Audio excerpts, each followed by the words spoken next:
anything in the 90s, anything in the 90s is cool, but nobody's there. The port is pretty good too. Are we starting a closed session? We should be, yeah. Okay, I'm thinking like, why is that? Why isn't anyone?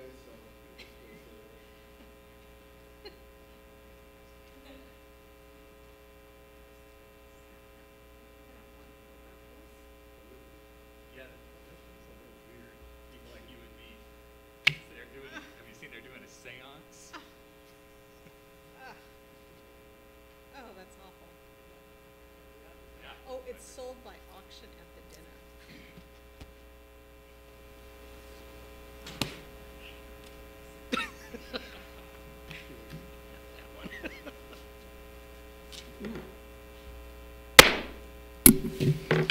I'd like to call this, where's my schedule? Here it is. Call this meeting to order. Please, roll call. Council members Gama, Here. Muñoz-Schnopp, Here. Rollins, Here. Mayor Pro-Tem Hernandez, Here. and Mayor Berg. Here. Time for any general public comments. Seeing nobody here from the public, we're gone with that. Closed session items, if our attorney could tell us what we're going to go in and talk about.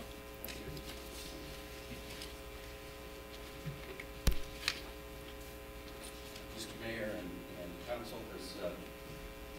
there's only one closed session item tonight, which is conference with property negotiators under the authority of the Government Code, Section 54956.8.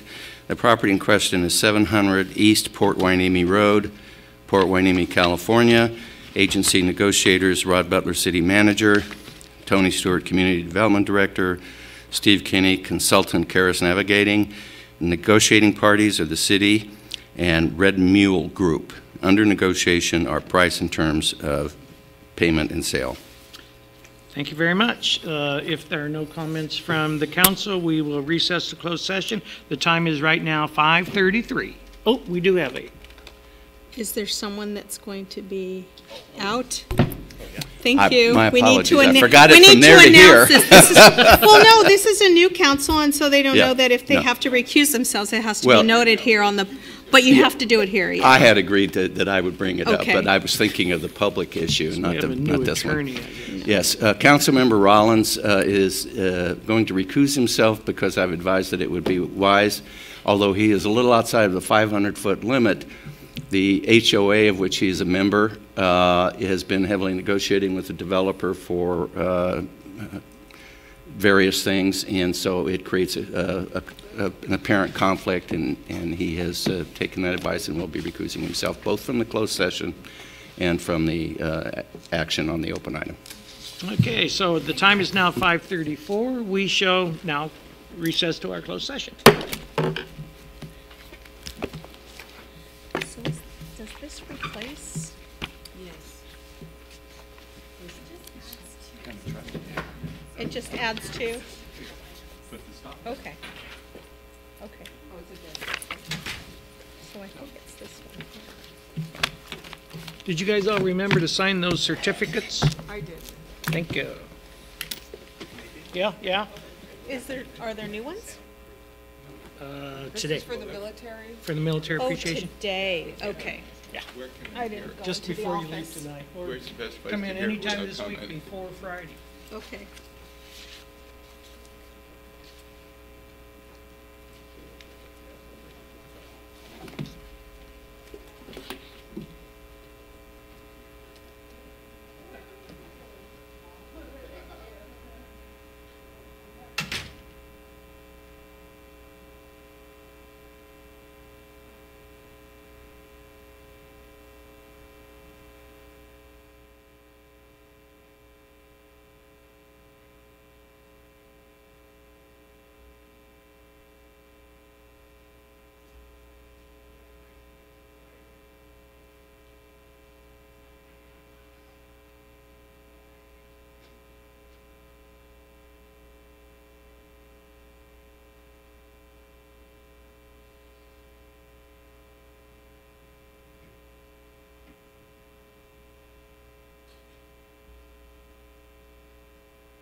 drop it on her computer over there.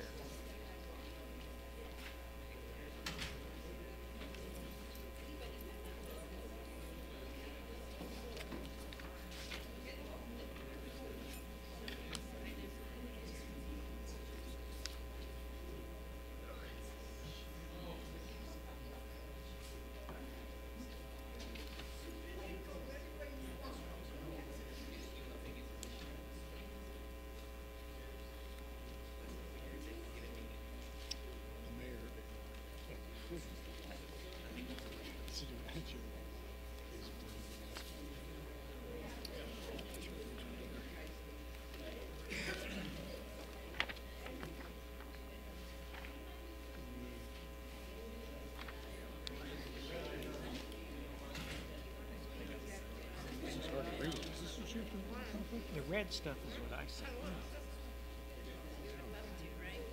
Look at this. Okay. See, we got under presentations, we got the HDL. Yeah. This business item, number 12. That's revision on cannabis. Yeah. That really has to do with that presentation, and that presentation doesn't make any sense unless we're talking about that at the same time. Okay, so we want to Just revise the agenda to move item 12 up to be at the same time as moved. okay. Gotcha.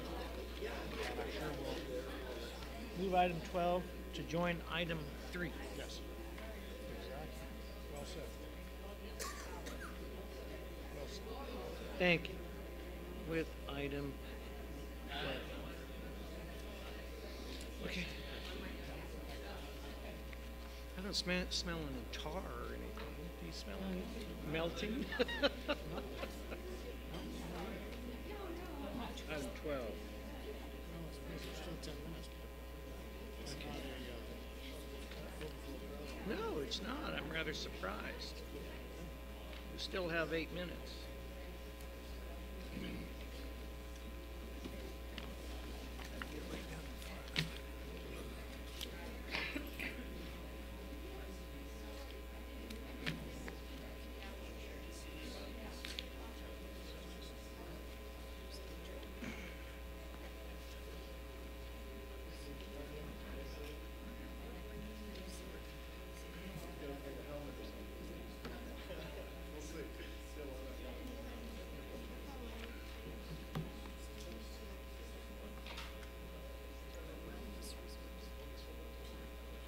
Great. I didn't have anything to do with this meeting. Sure. Where are they going to be? Public comment, like no place like Winter. Flavored tobacco, negative.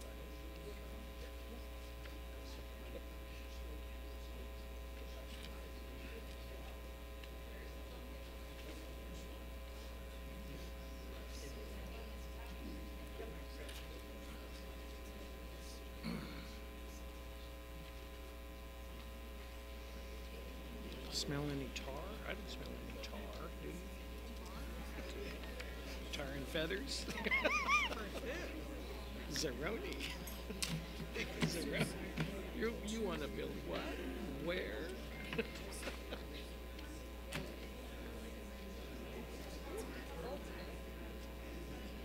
The air conditioning's on. I know, I guess so. Remember, they didn't turn it on until 8 o'clock last time.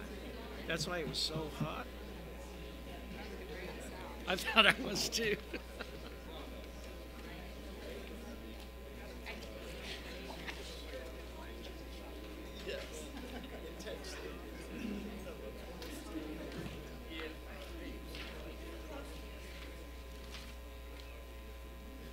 I'm a little confused about this.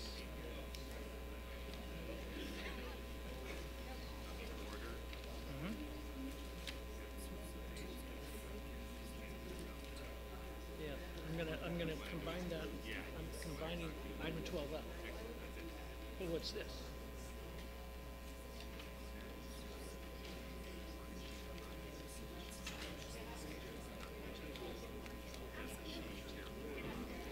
So this is still good.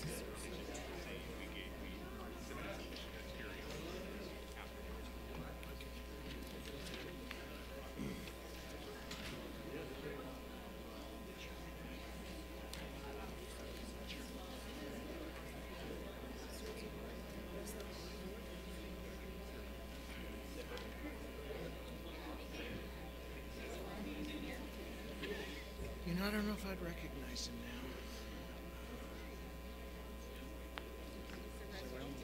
Is he here? Where is he? Black jacket, that's not so. That's where he is.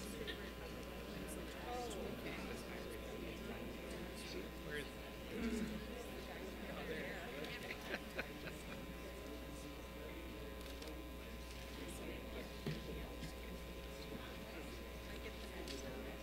They don't even know, but I guess it's their name. Z, Zeroni. Is I here?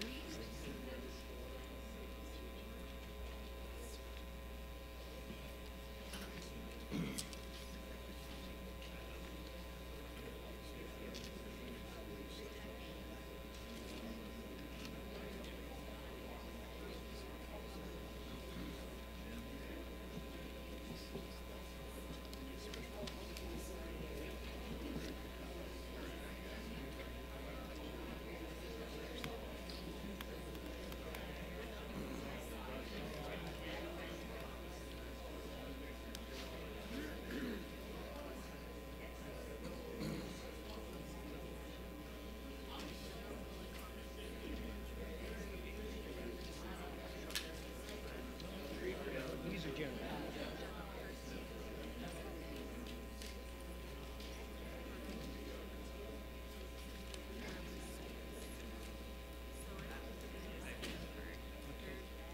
Yeah, let me proceed. Future leaders.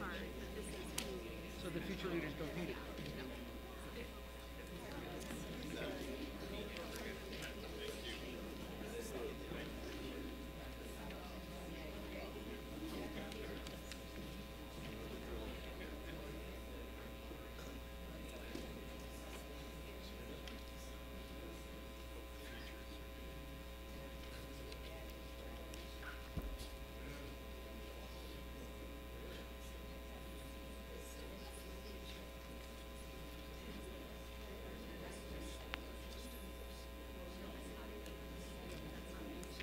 I thought we had some of that behavioral somewhere.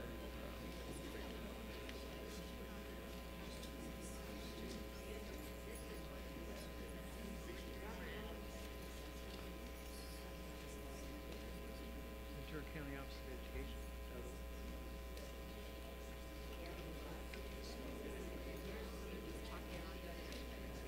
But I'm going to call Gab during the presentation.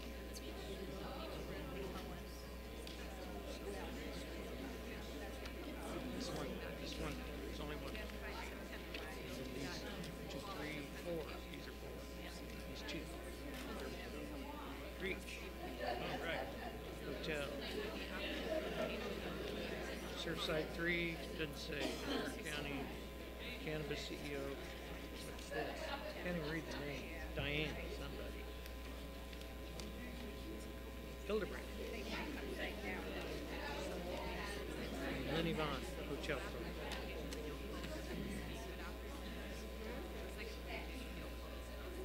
At least during the presentation. Give the presentation. And this too. This is item 2.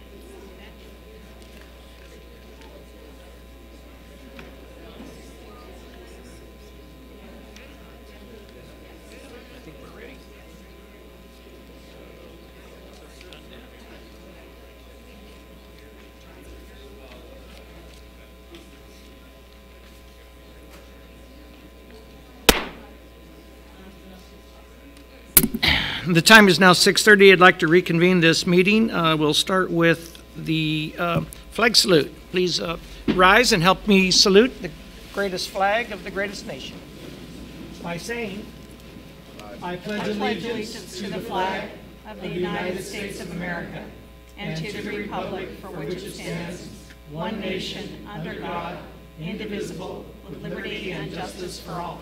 Thank you very much. In order, okay, that's fine.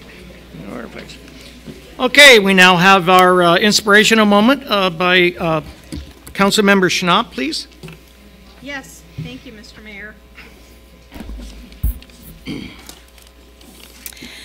Winston Churchill once said, "The pessimist sees difficulty in every opportunity. The optimist sees opportunity in every difficulty."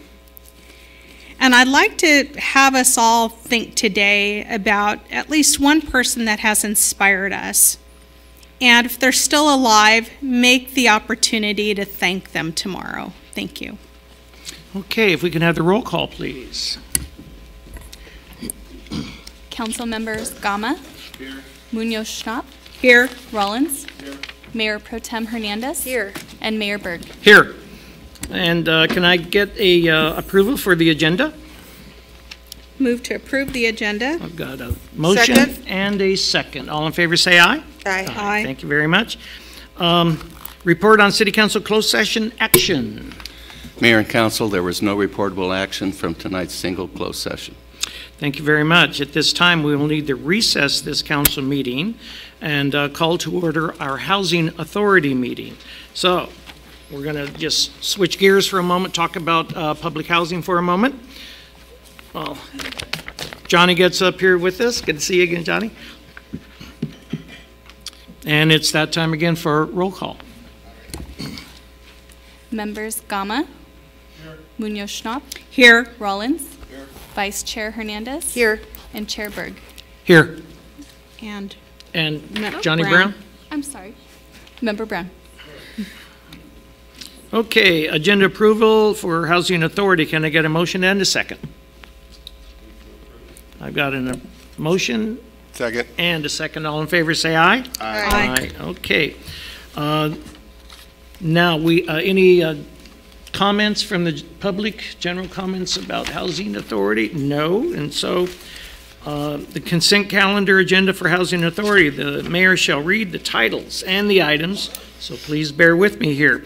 Number one, on our consent calendar are the minutes of the Housing Authority special meeting of June 24th, 2019, and canceled meeting June 1, 2019. How can you have minutes of a canceled meeting? Okay, and do we recommend that, or can we do both at the same time? Both at the same time. Also, finance, cash disbursements for June the 22nd, 2019 through September 6th, 2019. Can I get a recommendation, please? Move approval? Got a move and second. All in favor say aye. Aye. Thank you very much. So consent, I'll ask for a motion second. Business items for Housing Authority. Number 3, authorization for out-of-state travel for attendance to Housing Choice Voucher Specialist Training Program. The recommendation is to authorize out-of-state travel to Milwaukee, Wisconsin for the housing specialist to attend a Housing Choice Voucher Specialist Training Program. Can I get a motion for approval? Got a motion and a second. I'll second it. Now you have a second. Okay, now I got a motion and a second. So authority members, reports, comments. Any reports, comments? Johnny, you got anything you want to add, please? Yes, I have a couple of things to say. Thank you. First of all, good evening, Mayor and council members and staff.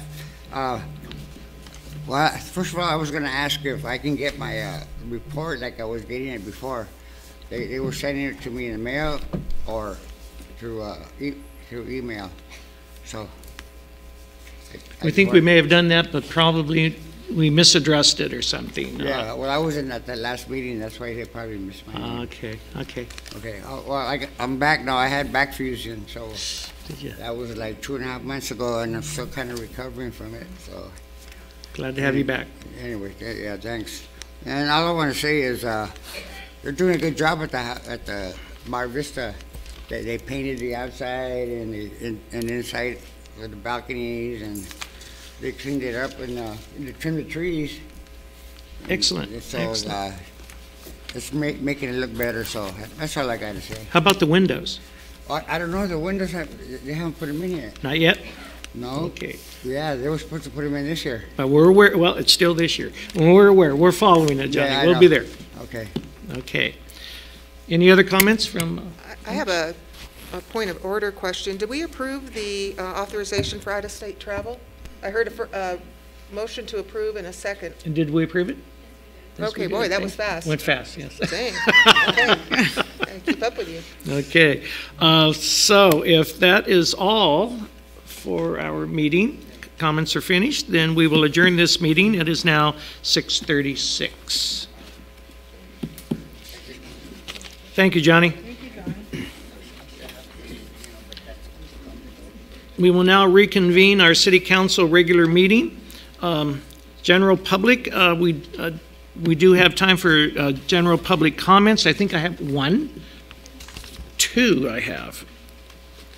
I have Tom King's, right? Tom, you're first. Are you here, Tom King? There he is.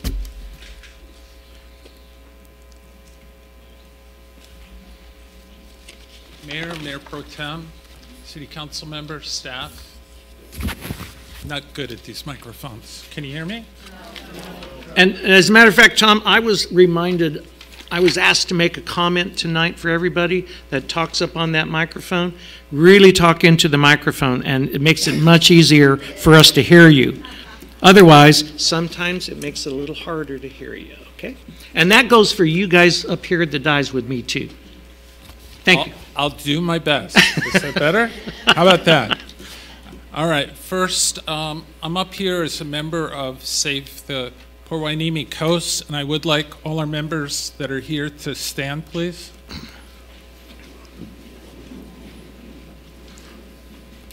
I'm up here primarily to encourage people, and it's wonderful to see all the people that are here tonight. In regards to the California Coastal Cleanup, I want to say thank you to the City Council, but also especially to Steve Gama and Mayor Pro-Tem Laura Hernandez for the work that they're doing on this. I have some flyers in the back for those of you that want to participate. The meeting time is 9 o'clock at these various venues. I think if you show up a little bit early, that might be a good idea. There are 4 points, 4 meeting places. The Port Hueneme Beach east of the pier by the Alaska Flight Memorial. Port Hueneme Beach west end at Hueneme, the beginning of the promenade where the flags are. Ormond Beach Wetlands, Nature Conservancy will be involved with that. Ormond Beach Lagoon, and that's having people meet at the end of Perkins Road, and Oxnard Beach Park on South Harbor Boulevard by the parking lot. Again, appreciate all the members that are here tonight from our group, but also everybody else that's here exercising their community spirit. Thanks. Thank you very much, Tom. Carolyn, Shropshire, Crossing Guard.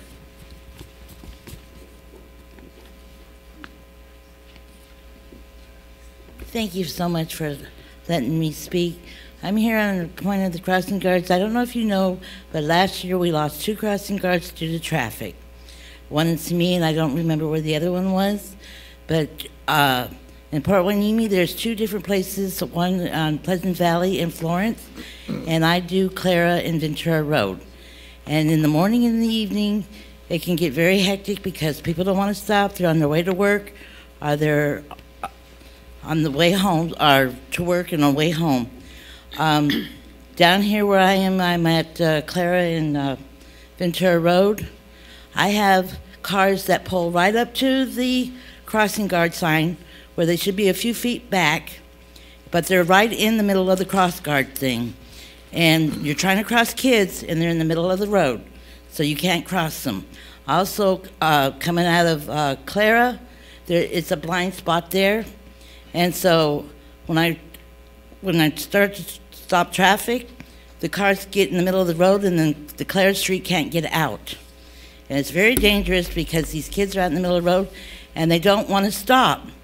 The other thing is when I got them, get them out in the middle of the road, I know that most cars are supposed to stop because until the kids' feet are on the walk. They do not do that anymore. They're waiting, and as soon as I turn my back to try to go back forth, the kids aren't on the walk and they're going. I have a suggestion for that. Is I noticed in Oxnard that they have painted, before you go to the crosswalk, they painted a yellow sign there and it says, "Stop here," so you don't have to go any further. I mean, because this is dangerous, not only for the children, but also for the crossing guard. I got a lot of parents who are always praying for me. And the other thing I'd like, last year when school started, I had a police officer who came, and he's had a couple of days. What a difference it makes to have a police officer there. Slows the traffic down, but this police officer gave out 4 tickets in the morning and 4 tickets in the afternoon. I'll tell you what, people started slowing down when they saw that tickets are being low. And I've had a couple of police officers since, but they don't give out tickets. That doesn't do any good. They just sit there and, I mean, the other day I had a police officer there and he was watching me instead of the traffic going by. So that is another thing. We need officers who are not afraid to go out there and give the tickets out to slow the traffic down.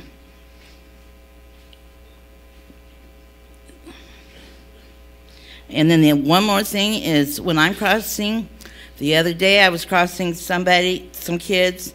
I turned around to go back to my spot, and here's a car coming right through, and I'm in the middle of the crosswalk.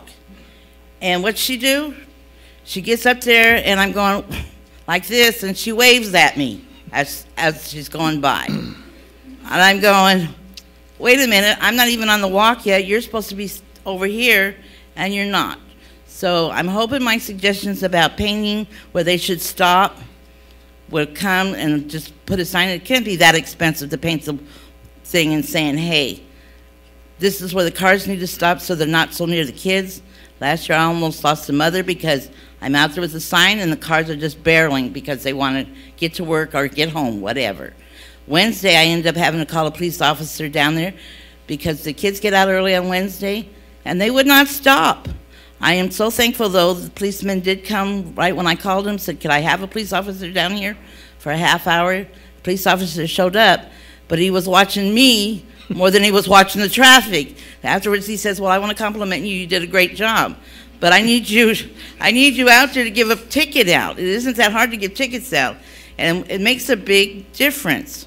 So thank you very much for your time. Thank you, Carolyn. Don't go away. I got a couple of questions. Okay. Because this is not on our agenda, we really can't go into detail to discuss this. However, how long do you think that the one day of 4 tickets in the morning, 4 in the afternoon, how long did that last then for slower traffic? A couple of days, couple of weeks? No, it lasted about a couple of months. Really?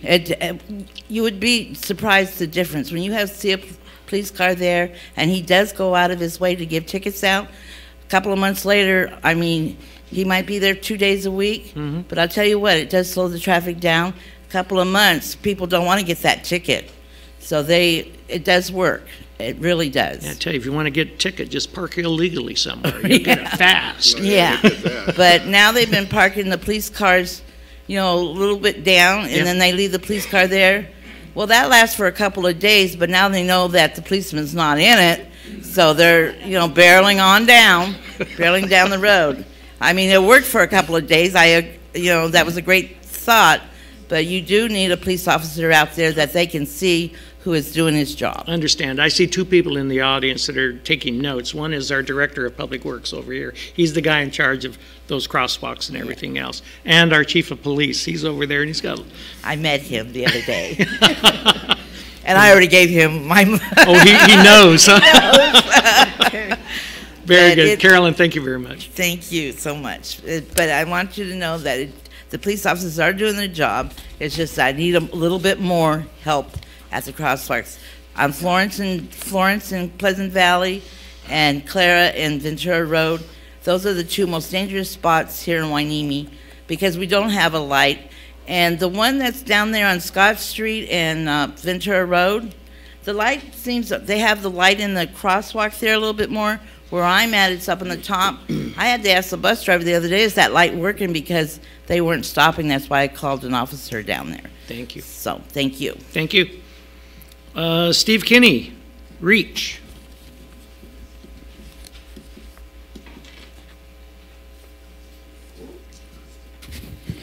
Evening, Mayor, council members. I'm here tonight as the president of the REACH board. As everyone in the audience knows, I'm sure, REACH is an acronym that stands for Recreation, Education, Arts, and Culture in Hueneme.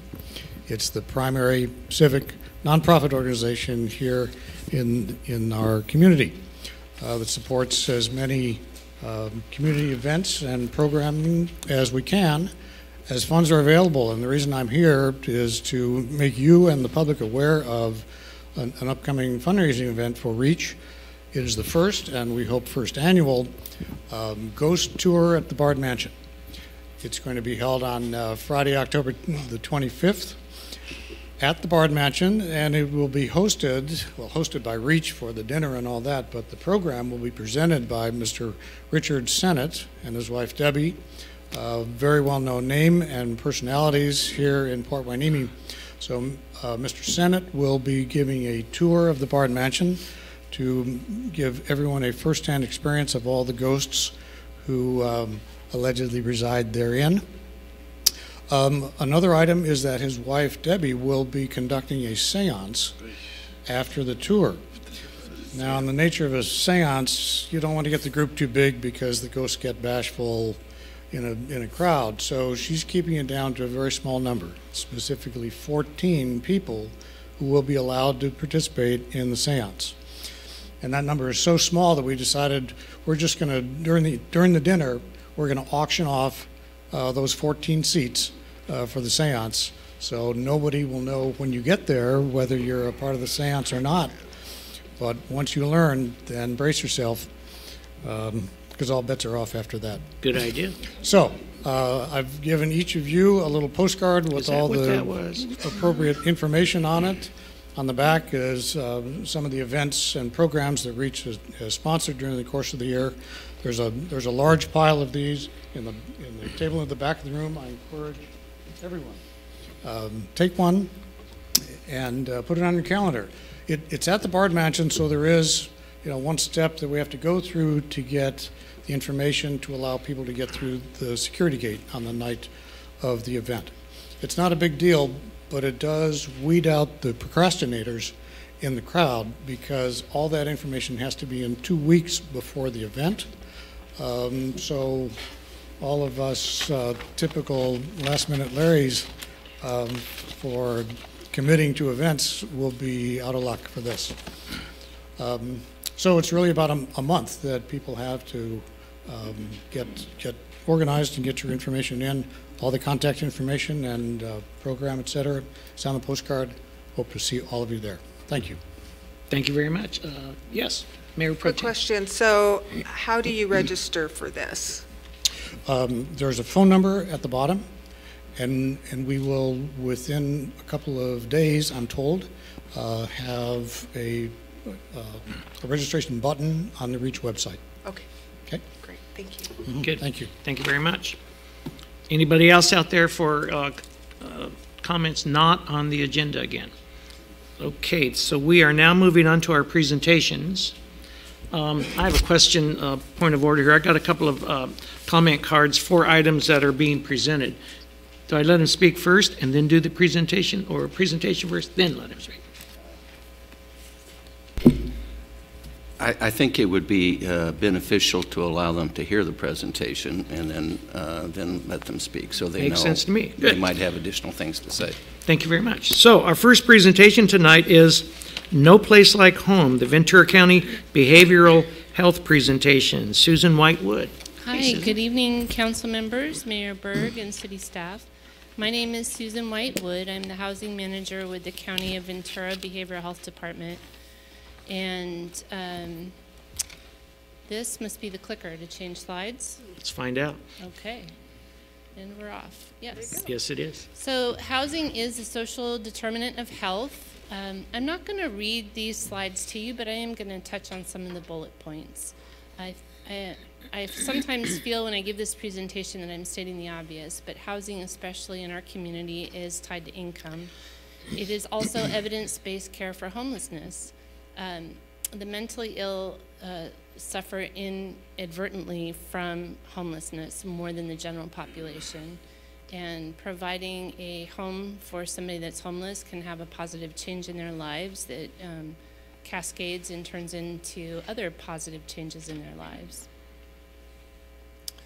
The relationship of my agency to housing, the County of Ventura Behavioral Health Department has over 200, currently we have over 230 permanent supportive housing units throughout the county.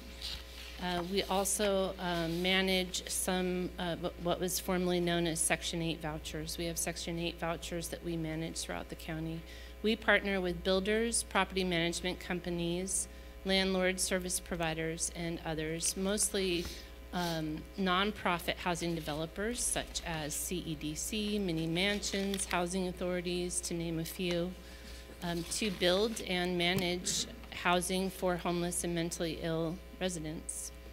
We employ what's known as a housing first model, which means that we don't discriminate against somebody for having a mental illness or for having a substance use disorder in order to house them.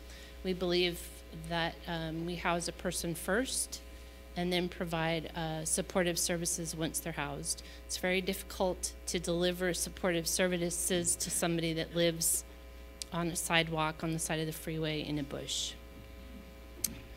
So some of the barriers to housing for all of us and also for homeless and mentally ill is that the rent is too high. I have some statistics here that give you examples. One rental website states that the average monthly rent for a 1 to 2 bedroom is $21.95 per month. I think as a result of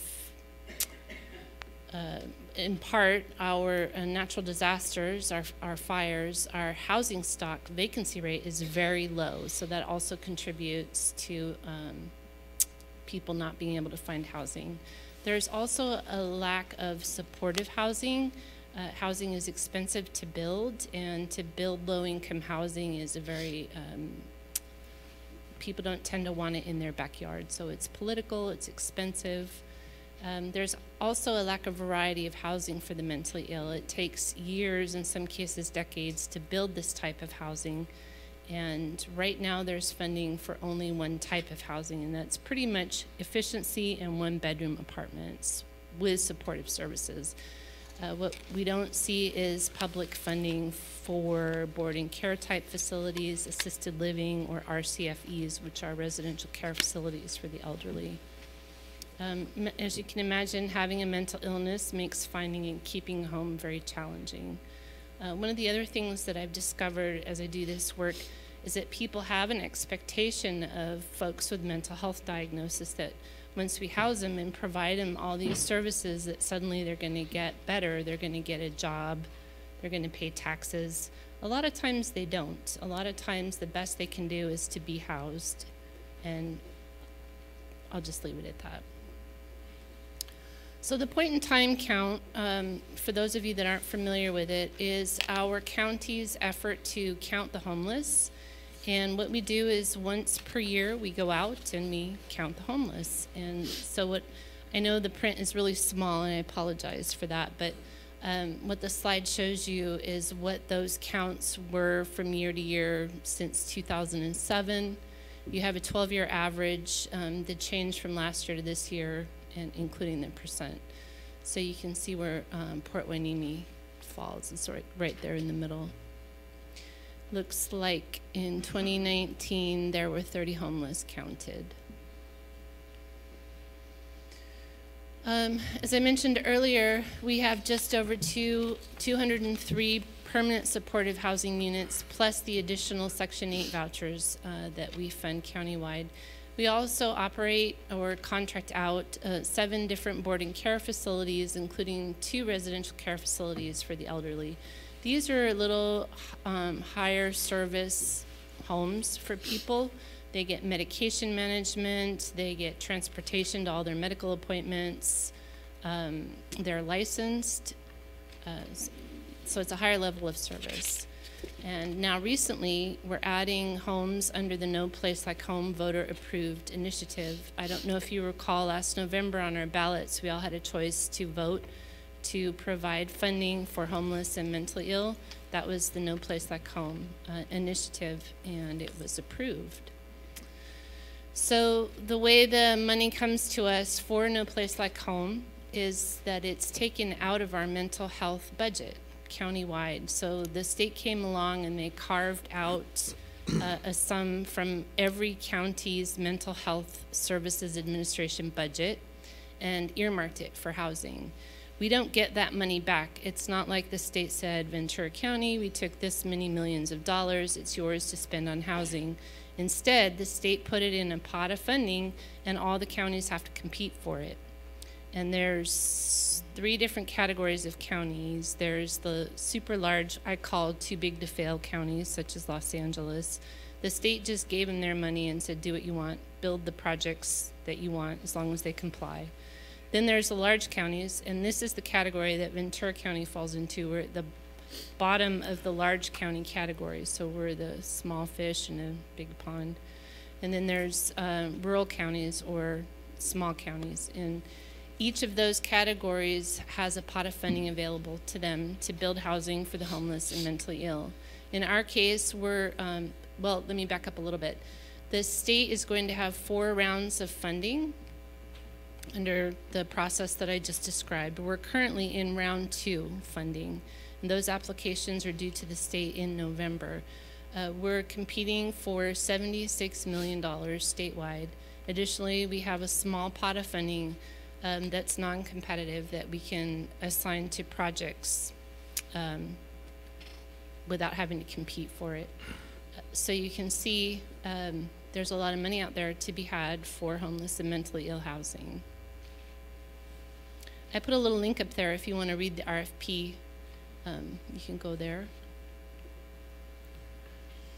So the eligible applicants for this funding are the County of Ventura. We can do it alone, or we can partner with a development sponsor. Those sponsors are some of the groups I mentioned earlier, such as Cabrillo Economic Development Corporation, various housing authorities, mini mansions. There are some others. Those are just examples. We can apply with another county. We could apply potentially with Santa Barbara County to build housing for homeless and mentally ill. However, our co-development sponsor must have experience in building and managing permanent supportive housing projects. So we wouldn't go into a 55-year partnership with an organization that didn't have that type of experience. Eligible uses for the funding include acquisition, design, construction, rehabilitation, operating reserves, preservation costs, and shared housing projects. That last bullet point is kind of a non-starter because the county won't do it. It's really complicated what the state wants in order for us to develop shared housing. It's not what you think it is. It's very, it would have minimal impact in our county. So it's up there because it is an eligible use, but the county wouldn't consider it. Some of the requirements are that we employ housing first, which I've already explained. The affordable housing developments that would be built under No Place Like Home have to provide a minimum of 5 units to homeless, mentally ill clients, up to a maximum of 49% of larger projects. So in other words, these projects are affordable housing, and within these affordable housing projects, a certain number of those units are dedicated to homeless and mentally ill. We're not going to put all of the VCBH clients in one spot. They will be scattered throughout larger affordable housing projects where families live. That's the next bullet point, which says scattered site. Additionally, folks to qualify for these housing units must come through a coordinated entry system, which is a county-wide effort. All of the organizations and all of the cities work together to find housing for people that need it, so that there's no favoritism when it comes to placing people in these new units. And then once the client is housed, VCBH provides the supportive services. This is the current funding timeline. It's also available on our RFP. And that's it.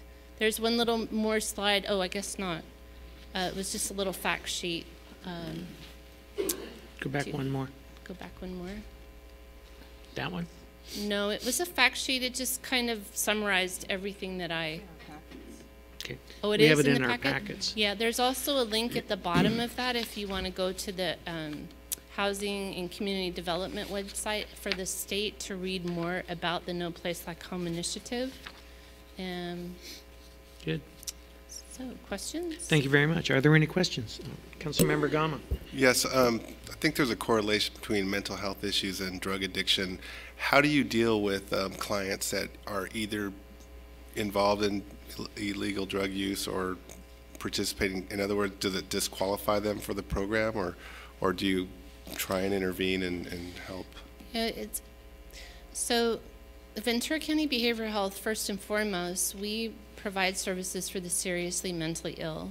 I would say that less than 1/3 of our clients are homeless. I don't have a figure for you of how many of those folks have substance use disorder, but I would venture to guess that of that 30% that are homeless, quite a few fall into that category. A lot of them have co-occurring disorders.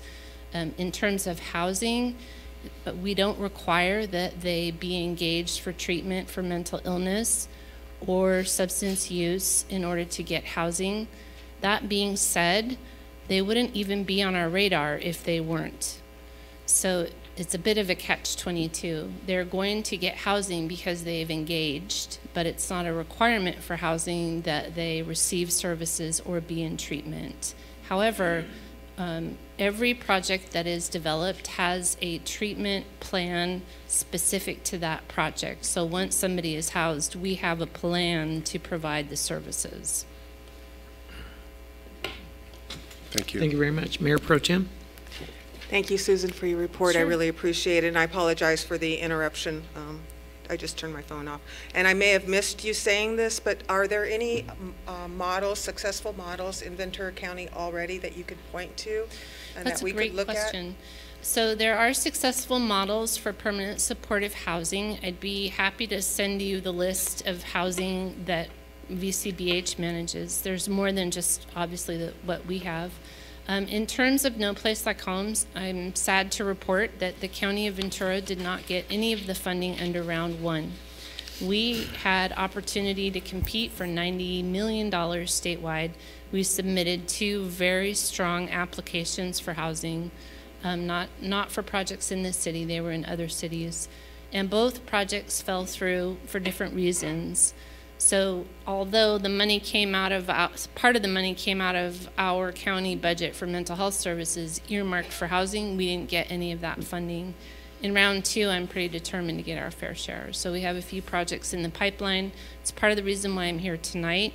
I'm not here to tell the city of Port Hueneme whether or not they should build this type of housing, but to make sure that you know that you have access to resources to build this housing if you so choose. Yes, thank you. All right, thank you. Councilmember Rollins? Yes, I just had 2 questions. When I was looking at that fact sheet as far as like the amount of homeless in the different cities, I noticed that within the last year, there seemed to be a dramatic increase in at least our close cities, Port Hueneme and Oxnard, and I think I saw Ojai also. Has there been any reasons that you guys have come across as to why there's been such a dramatic increase even in the last year? I think for all the reasons I stated at the start of the presentation about barriers to housing, the fact that housing is so expensive in our county, and also the vacancy rate is so low. Additionally, I was reading a statistic today, it's not in my PowerPoint, and I can't quote the source, but it said that California, of all 50 states, has the highest poverty rate. than any other state in the union. So housing is just a huge challenge. I think on that point in time count, people have to keep in mind it's just one day where we go out and we count the people that we see that we think are homeless. In some cases, we actually ask them, are you homeless?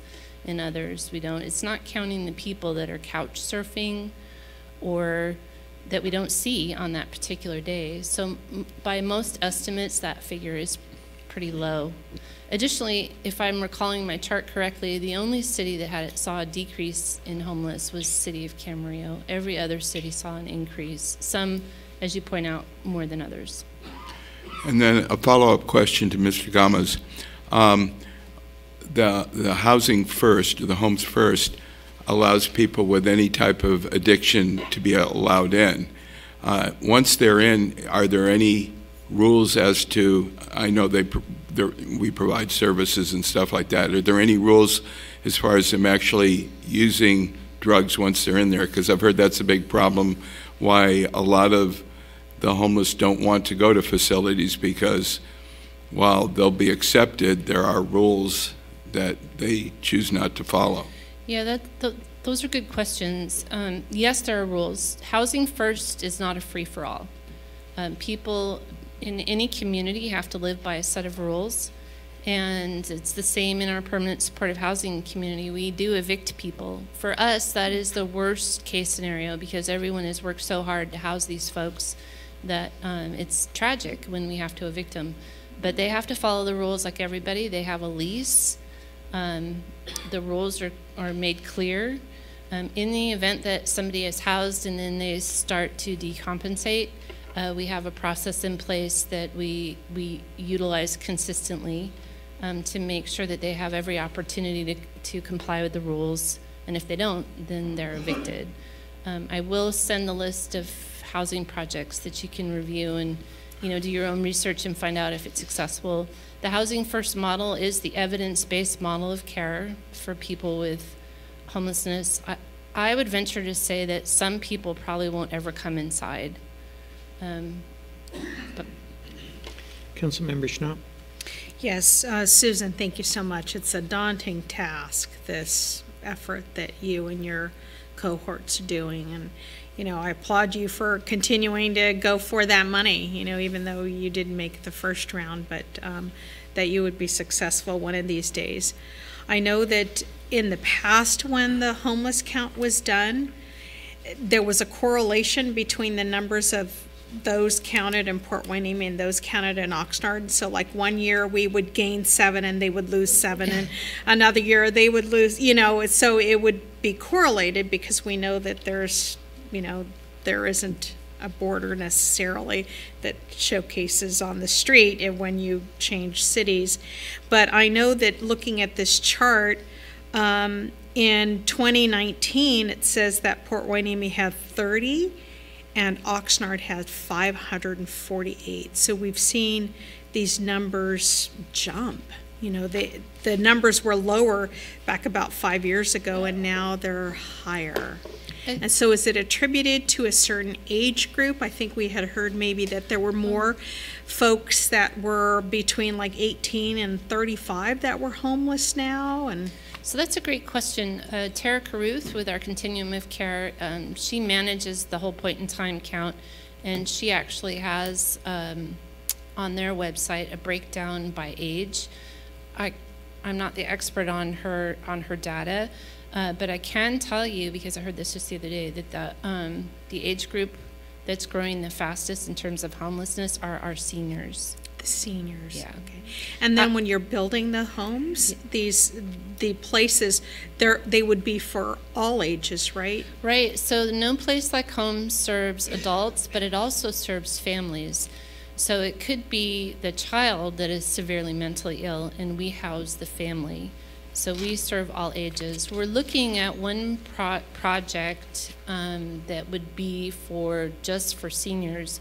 So the whole project would be affordable housing for seniors, I'm going to say 55 plus, and within that project, a handful of units would be set aside for seniors with mental health diagnosis. But the project itself would be restricted to 55-plus affordable housing. And the No Place Like Home units are just a small number of units within the larger project. Sounds like a great idea. Right. We wouldn't be able to mix age groups. We couldn't say these 10 units are for seniors, these 10 units are for families. It doesn't work that way. You have to be all senior or all family. Okay, thank you. Sure. Councilmember Gama. Do you have any recommendations, suggestions, or information to help us as a city deal with the homeless people living in our community? I had a conversation with one recently, and he's not interested in help. At least I was incapable of convincing him in help. But any material, any suggestions or advice for us to what we should do when we come into contact with somebody that could benefit from your program? Sure. There are services out there for homeless and mentally ill. The first place I would send somebody that's homeless is to the One Stop. Have you heard of that? It's operated through the County of Ventura Healthcare Agency, and it goes throughout the county each week. So it has, like, it's one day in Ventura, one day in San Paulo, one day in Oxnard. It makes the rounds, and a homeless person there can go, they can get an ID, they can set up a mailbox where they can receive mail and benefits if they have a Social Security or disability coming. They could use the One Stop as their mailing address. They can get clean clothes, they can get a free lunch. They can also go and register with all the different programs providers in the county, such as behavioral health. Buddy Nation is there because a lot of homeless folks have pets and they want to make sure that their pets are cared for. I don't know all the organizations that are there, but they fill a room and the homeless can come and go table by table and get services. As far as advice for you, well, that's where I would send somebody. I would also encourage them to call 211 because 211 is their access to shelter. 211 is how they get into our homeless shelters, the county's homeless shelters. Advice is never give up. No today is not no tomorrow. Some of these families that we work with have been chronically homeless for years and years and years. I'm thinking of one in particular. It's a mom and dad and their 2 daughters, and one of their teenage daughters recently just gave birth, and it was the birth of that baby that convinced the family to come inside after 15, 20 years on the streets. So no today is not no tomorrow. Is there an address for the One Stop? I can send that to you. I know in Oxnard it's on Wednesdays at Community Action, and on Tuesdays in Ventura it's at the old Public Health Auditorium on the corner of Loma Vista and I think it's Hillmont, Loma Vista and Hillmont. But I will send you that information. Santa Paula is 9 to noon. Okay, and I think that's Thursday or Friday? On Friday. Oh, and they can also take a shower. The county Right. offers shower pods, and they can get clean clothes. They can get dialed into all kinds of resources. Oh, and there's one other service I'll tell you about. It's backpack medicine. For those folks that can't or won't come into the One Stops, or that can't or won't call 211, there is a group that includes medical personnel, safety personnel, such as law enforcement, that goes out to areas like Ormond Beach or the Halco site. They go down to the river bottom in Ventura, or in Simi, they go out into some of the arroyos and engage people that, I call it the outback, engage folks that are living in the outback that won't come in for services. Some of these people living out in the wilderness, they have sophisticated structures that they've built, and they're pretty well encamped. So we send a medical doctor out that provides treatment and services to those folks.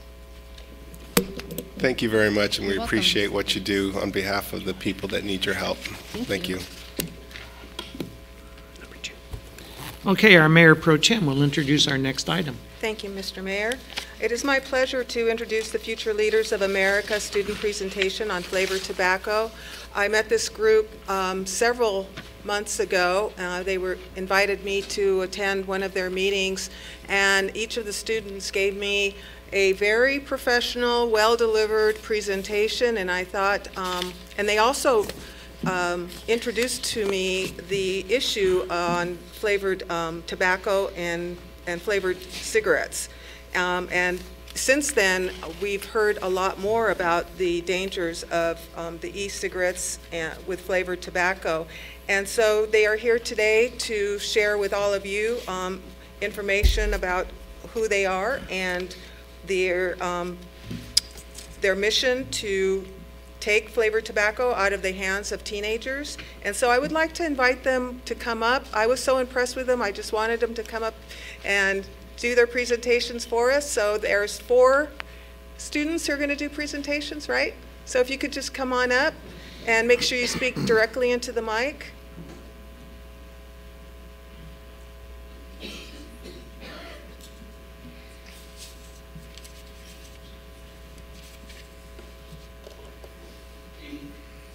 Speak right into the mic, real loud, please. Good evening, Mayor Berg, Mayor Pro-Tem Hernandez, and members of the Port Hueneme City Council and staff. My name is Marisol Mendoza, and we are here on behalf of Future Leaders of America. We are here to talk about the flavored tobacco epidemic that is attacking our youth, but first, a brief introduction of who we are. So Future Leaders of America is a local nonprofit organization serving the Ventura and Santa Barbara counties. We established in 1982, and we are an advocacy, education, and volunteer opportunity program. So every year, Future Leaders of America hosts 2 youth leadership conferences in the summer, where the students from the Central Coast have the opportunity to attend and learn leadership skills, such as public speaking, self-esteem workshops, goal setting, the importance of education, teamwork, developing network, and the A through G requirements. Once the students do go through our youth leadership conference in the summer, they have the opportunity to come back and attend meetings known as FLAMA, which stands for Future Leaders of America Master Achievers. These are student-led youth groups. They run throughout the whole school year, and students develop advocacy projects on the topics of education equity, alcohol, and drug prevention. So now that I mentioned a little bit about who we are as an organization, I'm going to pass it over to the students so you can hear their perspective on flavored tobacco. Thank you.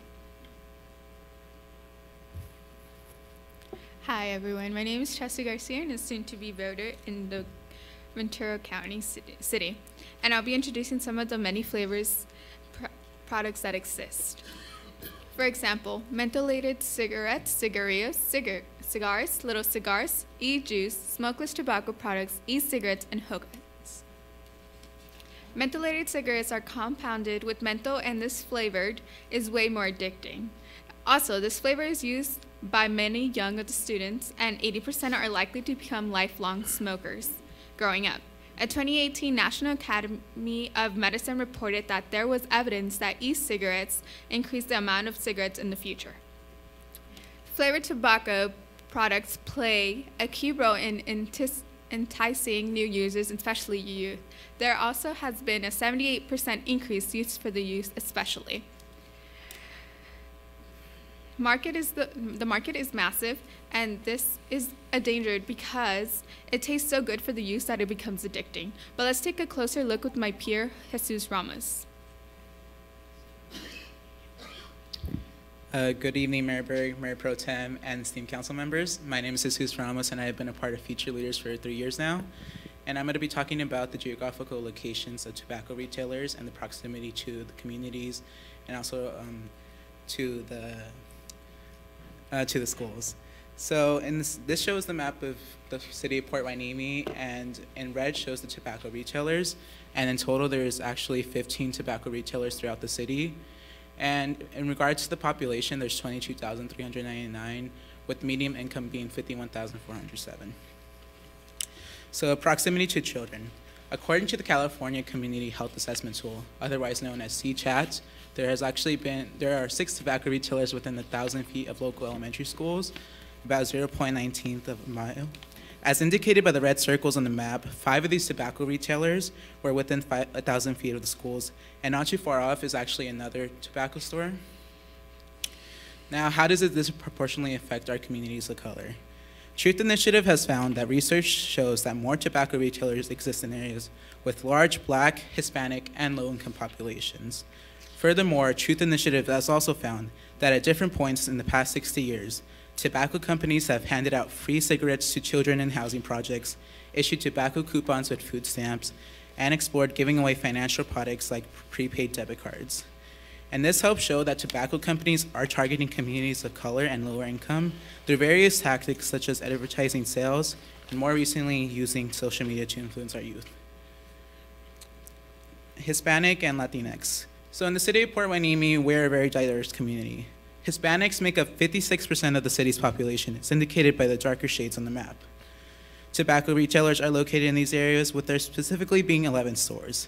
This is very alarming, as tobacco retailers are strategically targeting our communities, and simply by living in these neighborhoods, our children are at risk of becoming a victim of this epidemic. Now I'm going to pass it off to my peer Brianna, who will speak about the local retail data. Thank you. Hello, members of City Council. My name is Brianna Deloro. This summer, FLA Youth conducted surveys. We went out to the city of Port Hueneme and surveyed 15 tobacco stores.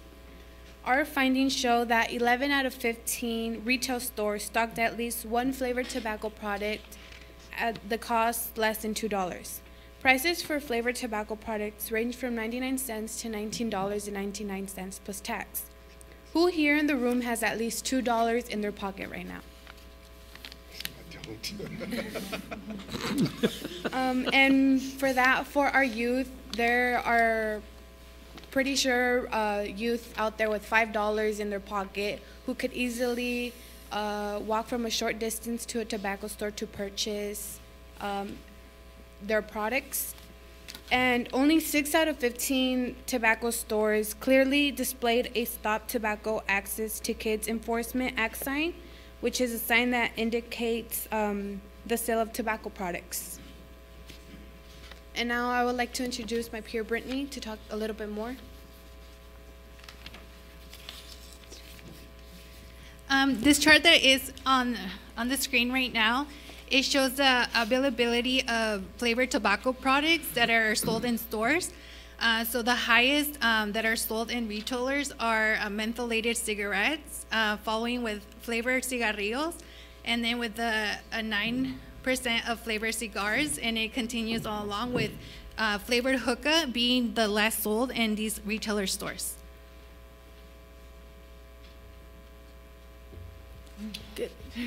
Good evening. My name is Brittany Solomon, and I'll be going over a study conducted by the American Lung Association.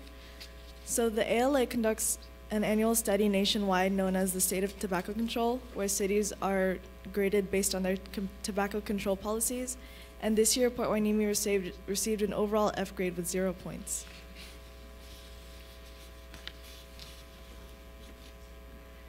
This is a chart that the ALA released containing all the grades for each city in Ventura County. The scores are broken down into 3 categories: smoke-free outdoor air, smoke-free housing, and reducing sales of tobacco products. As you can see, the highest scoring cities in our county are Oxnard with a B, followed by Camarillo, Moore Park, and Ventura, all received grades of Cs. The first category that I'll be going over is smoke-free outdoor air, and this category is especially important because California state laws prioritize prohibiting smoking in indoor areas, whereas local policies need to prevent smoking in outdoor areas.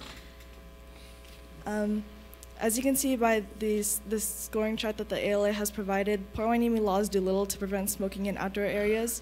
And according to local law, it is completely legal to smoke at beaches, concerts, fairs, outdoor work sites, and outdoor areas in the city of Port Hueneme.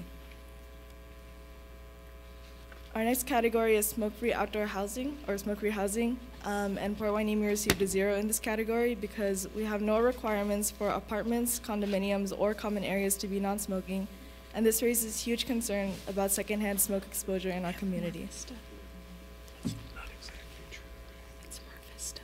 The final category is reducing sales of tobacco products, and currently Port Hueneme has insufficient requirements for tobacco retail licensing in order to prohibit illegal sale to minors. And the American Lung Association outlines 4 different provisions to incorporate into local licensing laws in order to make them effective to reduce illegal sale to minors. And Port Hueneme does not meet any of these provisions outlined by the ALA, and by comparison, our neighboring city, Oxnard, meets all 4 provisions. Thank you, and I'll be passing this over to Marisol to go over the CDC study. So in a recent report released by the CDC, Centers for Disease Control and Prevention, stated that there has been a recent multi-state outbreak associated with e-cigarettes and vaping. So according to the CDC, 380 of these cases were confirmed as probable cases of lung disease associated with e-cigarette and vaping were reported in 36 states, that's including California. All reported cases have a history of e-cigarette product use or vaping. While it is not clear what exactly is causing the illnesses, the CDC will continue an ongoing investigation towards this issue. So we know that vaping is relatively new. No one knows what long-term effects it can have, but we do know that it is a problem in our communities and it is hurting our youth. It is especially harmful to youth because their brain and bodies are still developing, and the tobacco industry is targeting new smokers, and our youth are part of this target.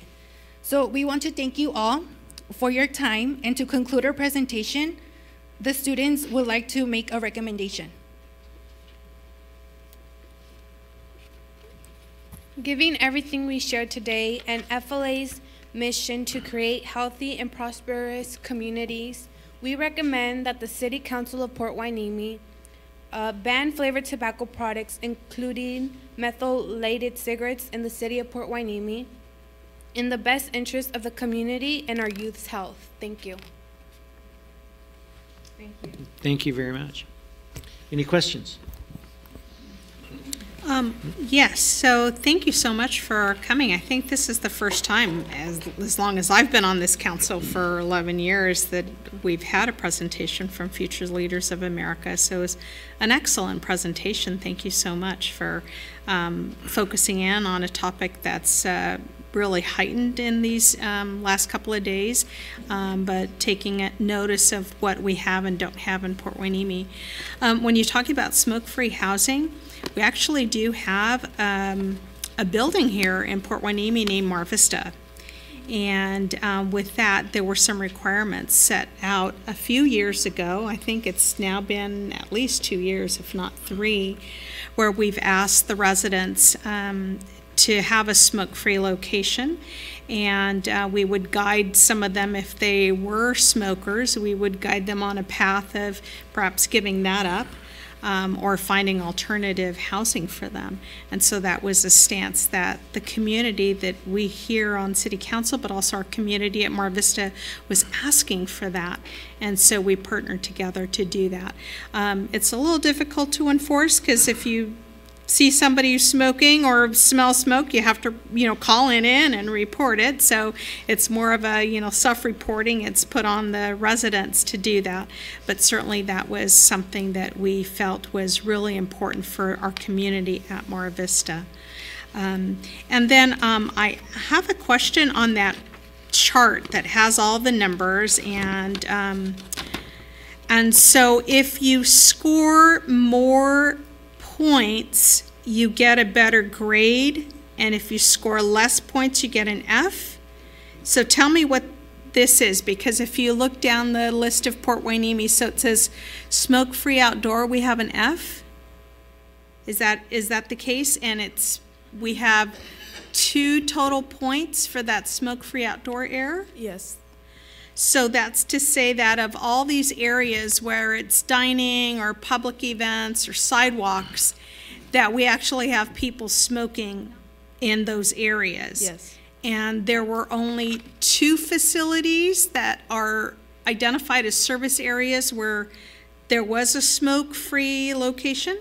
The ALA grades based on the local laws, so that's kind of how the grading system works.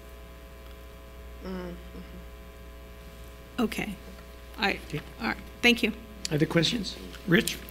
Yes, it appears that there are laws against vaping and selling it to people under 21. From your experience, do those laws just not exist as far as them actually enforcing it? And I mean, I know if you sell alcohol to minors, there's like severe penalties. And obviously we have really strong rules against selling cannabis for people under 21. But through your experience, even though there's laws, just people aren't abiding by them? So there are laws that prohibits the sale of flavored tobacco to minors, but there has been a rise of, there is an epidemic right now of flavors. The youth are getting access to these flavors, and they're getting addicted to it because of the nicotine that is in these products. So I think it's just like, I think we need more laws or local laws that wouldn't allow access to youth to access these products. So where are they getting? They're not getting it through formal establishments, you're saying, but they're still getting access? Yes. Offhand, where do you think they're getting access? From what I've seen, school, there are older people known as plugs, which you could get them from. So you don't necessarily have to go into stores and buy them. They're older people that get youth to sell them to other youth. I see. Mayor Pro-Tem? Yeah, I don't have a question, just a few comments. Again, I just want to thank you for being here. It was an excellent presentation. You did a great job handling the questions as well. I can see that you're very well versed in the topic area. And since you brought this to my attention, you know, the F really caught my attention when we first met. So I ran back to the city and I met with city manager and city attorney, and we are working on revising our ordinance to strengthen our local laws around vaping of e-cigarettes, flavored tobacco cigarettes. So you got us to move in that area, and I want to thank you for that. Let's see, what else was there I wanted to do? I think that was it. So we are working on an ordinance, and we'll keep you appraised of how that goes, and we'll be reporting out on that in the near future. So thank you again. Thank you. Thank you. I think there are things that we can do. This is a very important issue. Number one, we have our police department, which will conduct periodic sting operations within our cannabis stores, sending in minors to purchase. I think that's a great way to start with all of our vaping stores. Signage. We can require signage outside every store that it's, you know, for 21 or above, and you know that there are severe penalties for doing that. We can help it with that aspect as well, and eventually just look at vaping itself. I remember what I wanted to say. In fact, our governor, Gavin Newsom, just signed into, I guess he issued an executive order to ban illicit e-cigarettes, tobacco-flavored cigarettes in California. So there's some money behind that, and we'll see what happens and see how it filters down to us here at the local level. But thank you again for all your work. So proud of you. Did you get the photograph you wanted? Yeah. Okay. Also, I do have, thank you very much. A great presentation. I do have a speaker's card from Gabriel Terran with the Ventura County Office of Education. Gabe. Thank you, Mayor Berg, Mayor Pro-Tem Hernandez, and the city council members and staff and the members of the public. My name is Gabriel Terran, and I work for Ventura County Office of Education and Health Programs. And our department oversees health and wellness initiatives for students and staff for our districts throughout the county. And first of all, I wanted to commend these young leaders who came here tonight and spoke to all of you and to members of the community about this really important issue. And they've really decided to take a stand on something that is affecting their peers and many people who are just a few years older than them, as we've seen lately in the news. I just want to make a few comments just to provide you with a little bit more information about the issue and how it's affecting our community and our nation as a whole, and especially our young people. First of all, the state of California does include in its definition of tobacco products anything e-product related. That includes the vape juice, the vaping products themselves, the devices, and anything that goes along with them. So any changes to tobacco policies can automatically include e-products in that. Next, there are 3 things that are in a consumable product that are likely to attract a young audience. Those 3 things are bright colors, sweet flavors, and cool sounding or easy to remember names. So bright colors, sweet flavors, or cool sounding, easy to remember names. So if you think of like Lucky Charms and Skittles and M&Ms, those all kind of meet those criteria. When we see these e-products and the things that come along with them, like the juices and the flavors and the devices themselves, they also meet that criteria. And in our work, what we're trying to portray to students as far as market manipulation goes is that if an industry is saying we don't want kids' money, we don't want young people to use our products, yet they're doing those 3 things, their actions aren't exactly matching their words. Next, these flavored items that were mentioned tonight are really important for consideration for that very reason I just mentioned, because they meet those 3 criteria. And to show you how big of an issue this has grown to, as mentioned by Mayor Pro-Tem, the Governor of California has made an initiative, an executive order on this, as has the President of the United States. And if I can't think of any other opposite ends of a political spectrum that are trying to address this issue. So just to kind of point that out there. In addition, I'm not here to debate adults using these devices. This is really an idea or a way to try and prevent young people from ever starting them. And as we mentioned, those 3 things, if they're present, young people might be attracted to those products. As for adults using these for cessation, I should point out that vaping is not an approved or proven effective cessation strategy by the FDA. Something like nicotine replacement therapy, which have been around a long time and studied in clinical trials, those are effective uses, and those have been found to be effective in nicotine cessation. Lastly, I'll say that the California Healthy Kids Survey, which is a survey that's conducted all throughout the state of California, including in Ventura County, shows that among middle school students who were surveyed, that less than 3% longitudinally have stated that they have ever used a traditional tobacco cigarette, where now they're showing that vaping, with the same question with the same students, shows 9% of middle school students who were surveyed. So that tells me, that suggests that young people who would never ever touch a cigarette because they know the risks, they know what comes along with it, don't see vaping the same way. They don't equate those 2 products. And that's where these young people, as well as our decision makers in our communities, can come in to help prevent them from ever starting those devices or those substances. Lastly, the CDC did release a formal health advisory about the serious pulmonary injuries that are occurring across the country. And even though it's limited cases coming out, we may see more and more coming as the investigation continues. But I would like to point out the New England Journal of Medicine did say, as a follow-up to that, in their region, the median age of people who would receive those serious pulmonary injuries, the median age was 19 years old. So to be 19 and to have the lung damage that someone who smoked for many decades has, that's showing us that something is going on here that we really need to pay attention to. I thank you again for your time and your consideration this evening, and again, I commend the young people for the great work they did. Gabriel, stay where you are, please. Yes, sir. Thank you. I just want to say to the young kids out there, this society has made huge progress in this area, and I just want to share with you, when I was young and I had my tonsils out at 8 years old, I think, there were patients smoking in bed in the hospital, if you can believe that. It's true.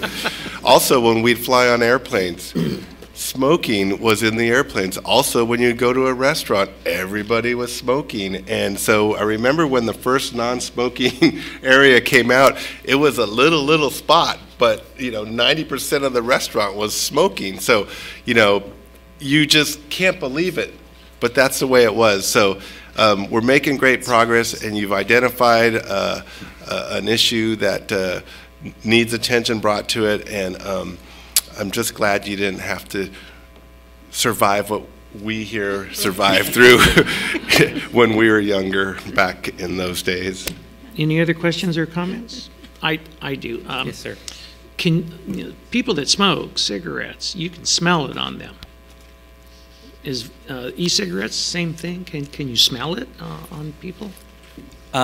Certainly not as strongly as one would a cigarette, which stays in the air and attaches itself. The odors attach itself to clothing and to seats and furniture and walls. The vaping devices, they'll have a sweet smell that stays around for a few seconds and then it's gone. And this is an issue that in the education system we're running into with classroom teachers asking us, what do we do to address young people who are vaping in class, because it's very easy to conceal these small devices. It's a momentary puff of aerosol, and it's a quick smell, like somebody just sprayed body spray or something, and then it's gone. And it's something that is that's really needing to be addressed, and it's something that we're all really fighting against and trying to figure out how we can address it. Yeah. Would appreciate maybe in a year from now, come on back, give us another report. Because this is something that we have to keep on our minds all the time. And you did a great job. So thank you very much. Thank you. Thank you. Okay, item number 3, which is going to be our HDL presentation on cannabis development agreement terms. We're going to combine this with item number 12 from our city manager's report, policy revision on cannabis development agreement terms. So this is going to be a combination presentation.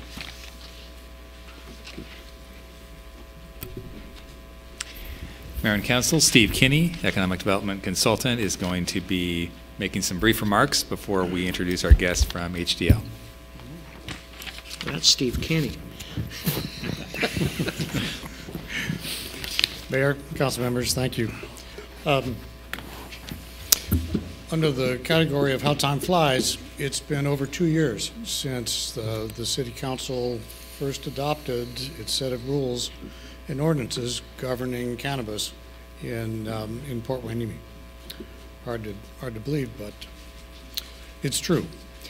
When we went through that exercise initially, there was an awful lot to tackle and to grasp and to grapple with to try and come up with from scratch, a coherent system of regulations to govern how cannabis would be treated in the community. So of necessity, we took a simplistic approach on many points where it seemed to make sense to do so. And one of those points dealt with how much revenue we were going to negotiate from the various cannabis licensees as their contribution toward city revenues. We made the decision at the time that 5% would be the number across the board, irrespective of what type of cannabis license was being issued, et cetera. It kind of became the rule. 5% of gross revenues is what gets contributed to the city each year. And that exists to this day. However, while that remains constant, the world around us has not. And we have found that there's enough reasons to relook at that formula or that set of rates for the various licensees to respond to how the market itself has changed. It's not just us, but the whole state business environment has changed regarding cannabis over these 2 years. People know more now, they're more sophisticated in their approach on it, and we have other very nearby environmental factors like our neighboring city of Oxnard, which has just approved licensing at least manufacturing now. And in Oxnard, they've chosen to make the tax rate applicable to manufacturing at 2%. So now all of a sudden we're living in a microclimate which has become a very competitive microclimate. Us and the city next door, where there are equal opportunities for manufacturers to locate. In fact, maybe even more opportunities in our adjoining city, and then there's this differential in rates. So we really thought it was timely for us to bring this to you and try and wrestle out some differences that make sense in each of the types of cannabis licenses. Luckily, we have had engaged from the beginning the consulting firm of HDL, which helped guide us from the outset and which has dozens of clients around the state. So that firm probably has a better grasp of what's going on around the state in local legislation and regulations, what works and what doesn't work. And so we've turned to them for advice on how to make these adjustments. And so it's their recommendation, which is really embedded in the recommendation which you see on the staff report in front of you for each of those different percentages.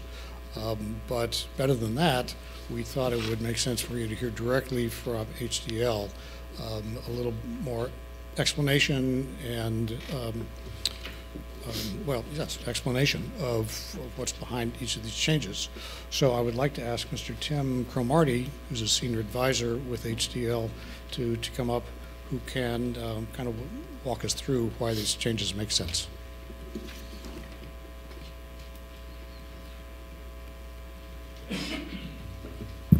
Thank you, Mr. Mayor, members of the council, good evening.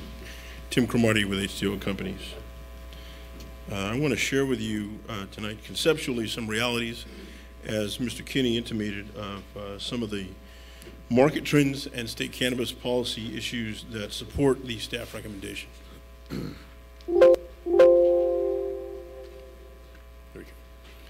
So briefly, we'll talk about revenue strategies, future trends, and review tax rates, as well as the cumulative tax rate, and why that the state cumulative tax rate is important to keep in mind in setting either local taxes or fees, both of which are going to be added to the price to the consumer, which are going to affect demand. And then we'll finish up with next steps.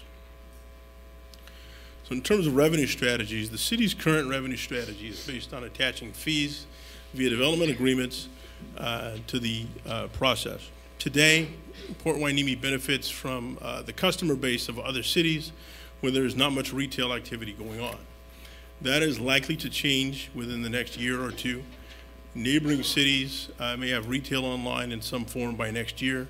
Here in Ventura County, we know that Oxnard, as was mentioned, as well as Thousand Oaks, are going to have some form of licensed cannabis activity within the next year.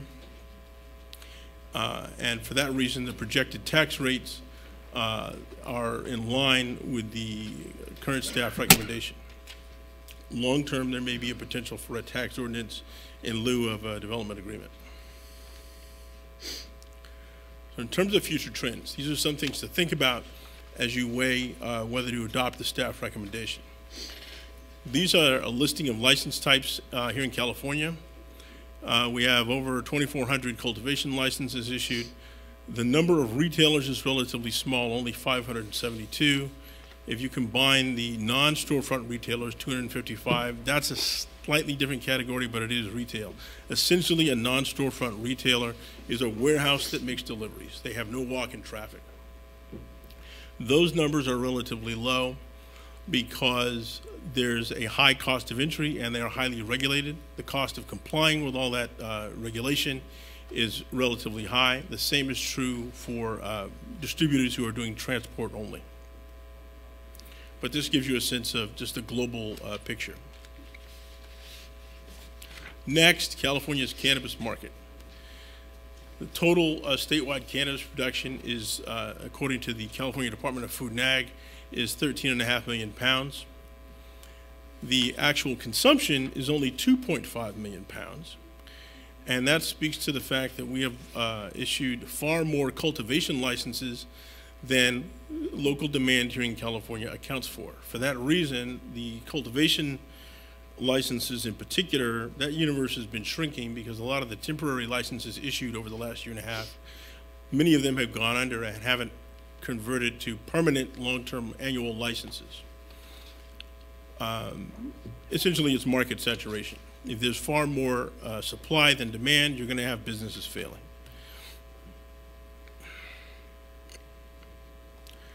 Now, this is an important slide to give you an idea of what's going on in the market here in California. The dark green regions along the north coast and along the area between Los Angeles and San Diego are the areas that are most heavily impacted by cultivation, whether legal or illegal. Much of the cultivation in the northern counties traditionally has been illegal. But as we move into a regulated legal market, what you're seeing is a lot more of the activity is migrating from those northern coastal counties to the area between Santa Barbara and San Diego. And those are just as large in many cases, but they are legal cultivation operations. Part of the reason is the northern areas are very remote. They're hard to get to. They're not attractive for legitimate commercial businesses that have investors and banks in some cases behind them. You have a much more temperate climate here in Southern California, so it's much more attractive. For that reason, because the cultivation is shifting to Southern California, the product is more readily accessible here in Southern California than it would have been 30, 40 years ago. For that reason, you've got much more local supply, which is going to help tamp down prices, which is another reason to take a conservative approach on fees and or taxes. Tim? Yes. We're already beginning to notice Hueneme Road and Pleasant Valley Road, 5th Street, large fields of hemp. Is this included in these numbers? No, hemp is an entirely different product. I did have there was an alternate version of this presentation that talked about hemp. Kind of looks the same, smells the same, but it's hemp not is the same. Yeah. It's not the same. Hemp is sort of the next big thing in cannabis. You are seeing many hemp shops popping up that are illegal right now. Because hemp is being in the CBD, which is the analgesic property, it doesn't get you high, is being infused into food and other products. That today is not legal. There was legislation earlier this year that was unsuccessful that would have amended the Sherman Food and Drug Act here in California that would have allowed that type of thing to happen. That bill stalled. It's probably going to be back because, again, market forces and economic forces are indicating that there's a lot of interest in that type of product. So you are going to see more efforts to allow hemp to become part of this new regulated legal market. Thank you. But it is not part of the presentation tonight, I'm sorry. This is a cumulative tax chart, and for the folks in the audience, I apologize, it is hard to read. There are really two items, two rows in this chart that are extremely important. One is the state cultivation tax, which is the second one. That's $9.25 an ounce. That amounts to 10% of a purchase price. The other one is much farther down. It is the state excise tax. That for California is 15%. So the point of this chart is to drive home the fact that before local taxes are brought to bear, the cumulative state tax rate is 25% on any retail product. And the pain point at which consumers are going to think twice and decide to stay in the illicit market is about 30%. So you have a very limited window of 5%, and we recommend 2 to 6% on local taxes. You have a limited window in which to achieve some a revenue stream without pushing consumers back to the illicit market. That is why it is critical for local governments to take a conservative approach on tax policy or fees even that may amount to the same thing in terms of the impact on the purchase price for the consumer. There have been attempts to lower the cumulative state tax rate. There have been 3 legislative attempts in Sacramento in the past year. They have all failed because the Department of Finance in Sacramento continues to say, well, you're going to take a hit to the general fund if you let this go forward. But the reality is the state tax, the intake of revenue from these state taxes has been 50 to 60% of projections. So as a practical matter, it's not really a hit to the general fund if you aren't getting the money in the first place. But they haven't yet recognized that in Sacramento. The other thing is that the state has, and the industry both have, a strong interest in having as many businesses enter the legal market as possible so that the total volume of activity, legal and illegal, begins to shift to the regulated market. If that does not happen over the next few years, then the massive investment that the state is making in this new regulatory machine will all have been a failure. It'll all have been for naught if we don't capture at least 51% of the activity out there. So that's another reason for both state and local governments to take a conservative approach, and ultimately that state tax rate is going to have to come down. One of the provisions of Proposition 64 required the State Legislative Analyst's Office to produce a report to the legislature by January 2020, which they're working on now. I know about this because they've contacted HDL asking for input on recommendations to the legislature about what to do, if anything, regarding state tax policy, whether that tax rate needs to be lowered. Hopefully LAO is leaning in the direction of telling them you need to dial it back a bit if you want this new regulated market to be a success.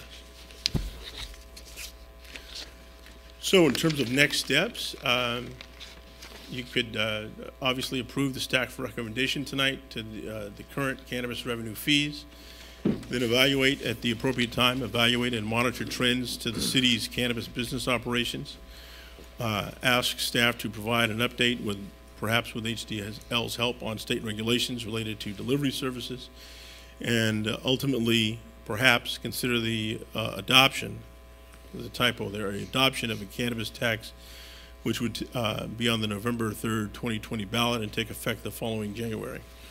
That could ultimately replace the fees in the development agreement, which will sunset at some point. They would either then have to be renewed or you'd look at whether to adopt a tax structure. And that concludes the presentation. Thank you very much. Any questions, comments? So, City Manager, do you have something to add?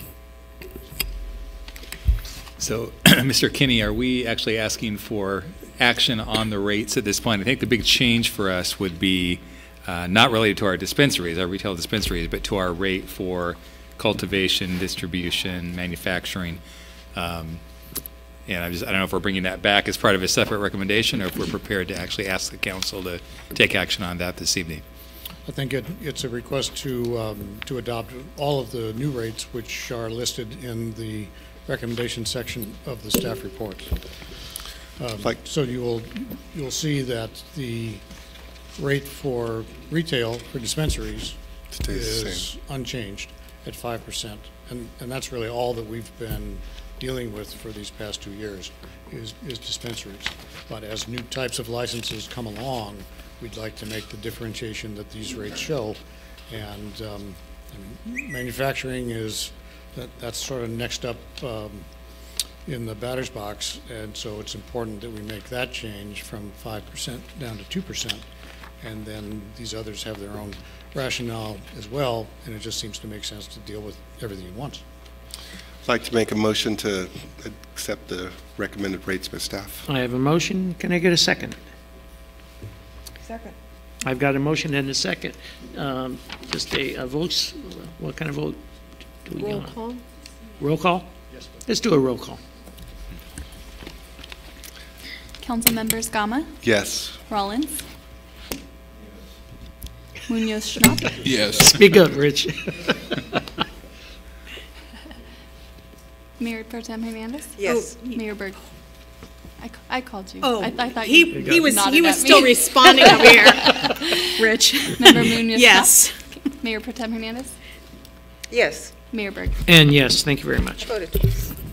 Okay, so now we move on to item 4 on the agenda, a proposed beachfront hotel. This is David Moss and Dan Zeroni. Afterwards, I do have some speaker cards, 1, 2, 3, 3 speaker cards that will let them listen to you first, though. They might change their mind. Good. Thank you very much. Good evening, Mayor, Mayor Pro-Tem, City staff, council. Appreciate you giving me the opportunity to speak.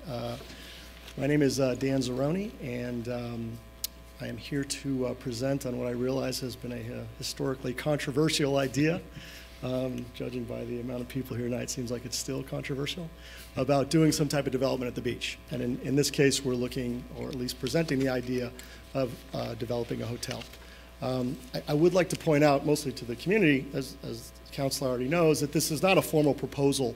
We're not looking for any action. We haven't had any conversations with the city about doing much. This is an idea. We think that the time may be right for doing something like this, and we want to present it to the council and the community, get your feedback, and see what might be, what people might like us to do. And when we get that feedback, we'll determine what the proper moves are for moving forward. So in any event, just to kind of jump into it, just to give you a little bit of my experience so that you understand that I believe I have some qualifications for this concept. Been an attorney for 27 years. Most of that time I've been a real estate developer, also a licensed real estate broker and a general contractor. And I've been doing real estate for over 25 years, have successfully developed projects in commercial, industrial, residential, all over the board. In respect to hotels, specifically for the last 4 years, I've been Chief Development Officer of Urban Commons, which is now a publicly held hotel developer. 18 hotels across the country, all nationally branded, Holiday Inn, Westin, Crown Plazas. And I've supervised over $170 million of hotel renovations in the last few years. We're currently developing several new hotels, including I run the Queen Mary out of Long Beach. In respect to Port Hueneme, I purchased the building at 2675 Ventura Road a few years ago. We brought in 2 dispensaries from the Earth, and well, we didn't bring in Skunk Masters, but they were there. I was recently approved as the owner from the Earth as well, and that dispensary is contributing $25,000 plus per month to in city tax revenues, as HDL was just talking. It's been very successful, and we're definitely excited about being a part of the Port Hueneme community.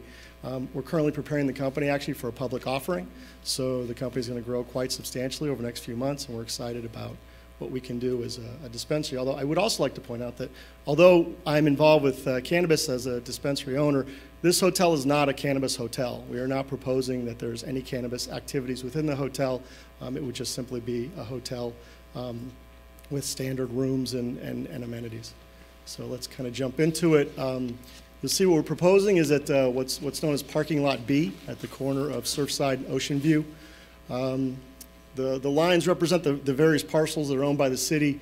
Obviously, if we were to move forward with this project, we would do some type of lot merger and figure out which properties the city would be willing to sell or allow us to develop on. What you can see here is you see the name Delegate. That's our concept or our proposed name for the hotel. We considered a wellness resort. It would be a place for healthy foods, spas, massages, a place where we're trying to fit in with the environment of health that we've seen kind of in the Southern California area. The hotel would primarily take up the parking lot space, and then there would be a parking lot over that oval organic lot. Please note that we're very aware and cognizant of people who own homes around the beach. They love their views, and they should. And we've tried to stay away from blocking those views to the extent possible. And we believe, certainly for those condos, we haven't obstructed their views at all. That would be a parking lot that would be fairly low, wouldn't affect their views of the beach. And we're aware of that and trying to make as many accommodations as possible. Here is the hotel. As you can see from the concept, it's fairly high-end. There would be glass all over the place, and the reason for that is that we recognize people want to see the beach. We're not trying to cut off the public from the beach. We really want to use this as a transition from the roads into the beach. So you would be able to see from the roads through the glass. You also see to the bottom right, that's a breezeway. So underneath that area, there's no structure. People could see from the street straight into the beach. I'm also putting this slide first because we're not looking to cut off access to the beach. We're actually looking to enhance the activities that are available at the beach. So what we proposed is to put several outdoor activities that people who are non-hotel guests would be able to take advantage of. We've talked about a potential outdoor gym, sports areas, food and beverage being offered to people who would walk by on the boardwalk. As you guys know, we have a beautiful and wonderful beach over there with just not much to do. So if you're there and tanning, or you're at the beach and swimming, there's not many places to get food and beverage, and we would like to offer that to the entire public. So this is something that would not necessarily detract from the beach, but it would add for everybody who goes down there. This is the front of the hotel, which would be visible from the street. Again, you see to the left there a breezeway you would still see through to the water. You have a lot of windows, a lot of light, something that would be consistent with the local architecture and would also not detract from the area, but we think would beautify it in a lot of different ways. Here we have just the general landscape plan. And again, you see that we have the parking lot to the right, which is, you have the Surfside condominiums behind them, so there'll be no obstruction of their view whatsoever, looking straight out. And then the hotel is built in where parking lot B is, and as you guys, I'm sure, are all aware, in that area there's kind of a berm that goes up to the beach. So from the street, there's not much of a view to that area anyway, and with us, we would not be going too far above that. The hotel's only 3 stories, certainly not a skyscraper. It would be a very low-rise building with approximately between 100 and 130 rooms, which would qualify as a limited service hotel. And, but in addition, we would have tremendous venues and amenities to that. We would have meeting rooms, we would have ballrooms, we would have potential for a rooftop lounge. And the idea being that this is now a place where, again, it's not just for the beach community, it's for people all over the local area. You could come there and you could have events, you could have parties, you could have them out on the beach, you could have them inside the hotel, you have tremendous views. The idea would be, it would be a gathering place for the entire community. Again, the idea is not to restrict what people are already used to enjoying here at Port Hueneme, but it would be to enhance it and add more things that they could potentially do. To look at some of the benefits we're talking about in bringing a hotel of this type, first thing is jobs. There'd be, generally in urban commons, we average about 1.1 jobs per room. So we'd be looking at between 110 to 150 jobs, depending on how many rooms we could fit. The transient occupancy taxes, as council's aware, that's a huge source of revenue for cities all over the world. And this would be something that would be, could be fairly substantial based on what our occupancy and vacancy rates would be. Again, we look at this as a coastal entertainment venue. It's a venue. Again, if you guys know much about the Queen Mary, when we got to the Queen Mary, there wasn't a lot going on at the Queen Mary. There was a lot of parking lots in this park that was very unused. We partnered with Golden Voice, and we've turned the Queen Mary into one of the hottest entertainment venues in California. We regularly host concerts with over 15,000 people, generating huge dollars in sales taxes and other fees to the city. And we've really created an attraction out of that area. And I don't think we could get 15,000 people here on the beach for a concert, but I think we could definitely bring some entertainment value, and we could bring some things that would really, again, act as a community gathering point. We'd be activating the beach and boardwalk. You know, there's certainly people out there enjoying the beach now and walking along, but if you gave them something to do, someplace where you could get some food or something to drink, I think they would enjoy it much more than what it is now. We would also attract out-of-town visitors and revenue. I think what you've seen with the dispensaries, I mean, I know From the Earth is bringing in probably 350 people a day into the store. Most of those people are coming from out of town, and they're benefiting the Port Hueneme community. They're eating at our restaurants. They're paying sales taxes that directly benefit the city. And we think with a hotel of this sort, which I don't know if there's much of this type in the area, we'd be bringing people from all over the community and all over the county to come to Port Hueneme, eat at our restaurants, understand that, you know, when Port Hueneme provides value, people understand and they'll show up. And we've seen that over the last year and a half with the dispensaries. I think there's probably 2,000 plus people a day coming into Port Hueneme that weren't coming in the past, and maybe we could bring some more. And then finally, we're relieving city of maintenance expenses. I mean, from what I understand, I don't know this for sure, but I believe that the city's paying more money to maintain that parking lot in that area than they're bringing in revenue, which if you think about beachfront, it's kind of amazing. I mean, there's very few beachfronts here in Southern California that aren't inundated with cars and people on the weekends, yet here's one that, you know, we're not even drawing enough cars to support the expenses. So obviously we would take a place of expense and turn into a huge profit center for the city, while also providing tremendous value, we believe, to not only the local community, but the kind of the wider, greater Ventura and Oxnard area. So that's it. Thank you for your time. Mr. Gama. So what about the sand dunes? I know it's kind of interesting, Hueneme Beach, when you look at the west end of the beach, we have the wall, and the wall keeps the sand from coming on the street. And then when you get beyond the wall, we have these sand dunes that just keep accumulating, and I know that sometimes it closes off the walkway. So did I hear you say that you would flatten that out and pull the sand back out towards the beach? Well, again, I mean, this is just an idea. We haven't done any of the civil engineering. We haven't taken any surveys. We really don't know. And in fact, when I was talking to Tony Stewart recently, he said for the area at the parking lot, we might have to raise it up somewhat by bringing in a compaction and over excavation. So at this point, I'm not sure. I mean, I can tell you that we've done beachfront developments, for instance, in Newport Beach. We dealt with in Long Beach with the Queen Mary, and that we do very extensive environmental surveys, and we deal with the natural environment as well. And so we're never allowed, and we certainly don't want to detract from the beauty of what you have there. And we kind of work with the coastline, and we work with the elements that we have with local civil engineers and with the city to figure out the best way to engineer it. Thank you. Sylvia? Yes, thank you for your presentation. Tell us a little bit more about why you would call it a wellness resort. I mean, wellness is kind of a catch-all phrase these days, and the idea is to promote a healthy and organic lifestyle. So we would be offering healthy and organic foods and beverages. We would have a spa there, which would have yoga, which would have massages. You know, the idea is to capture a certain type of customer who likes the beach, who likes to enjoy the sunshine, and does so in a very healthy way. And honestly, wellness, I know there's a real definition. I can tell you that it would not be a part of, it's not cannabis. That's not what we're looking to do. But the idea is to promote a healthy lifestyle, and I think that's what kind of people envision when they see that word.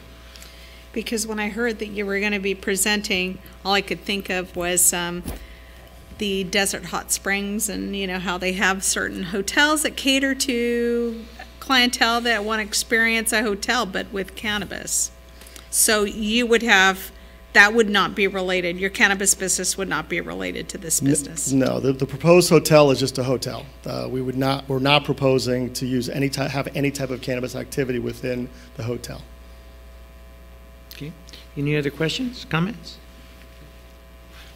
Thank you very much. Thank you. I do have a couple of speaker cards. First of all, Cynthia Weiss.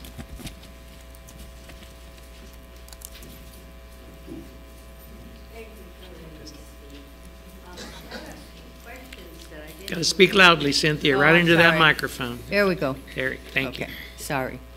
I have a few questions. One, if all this stuff becomes all pretty, what happens to the restaurant and what happens to Ocean View Pavilion? Because they do a lot of, you know, weddings and quinceañeras and things like that.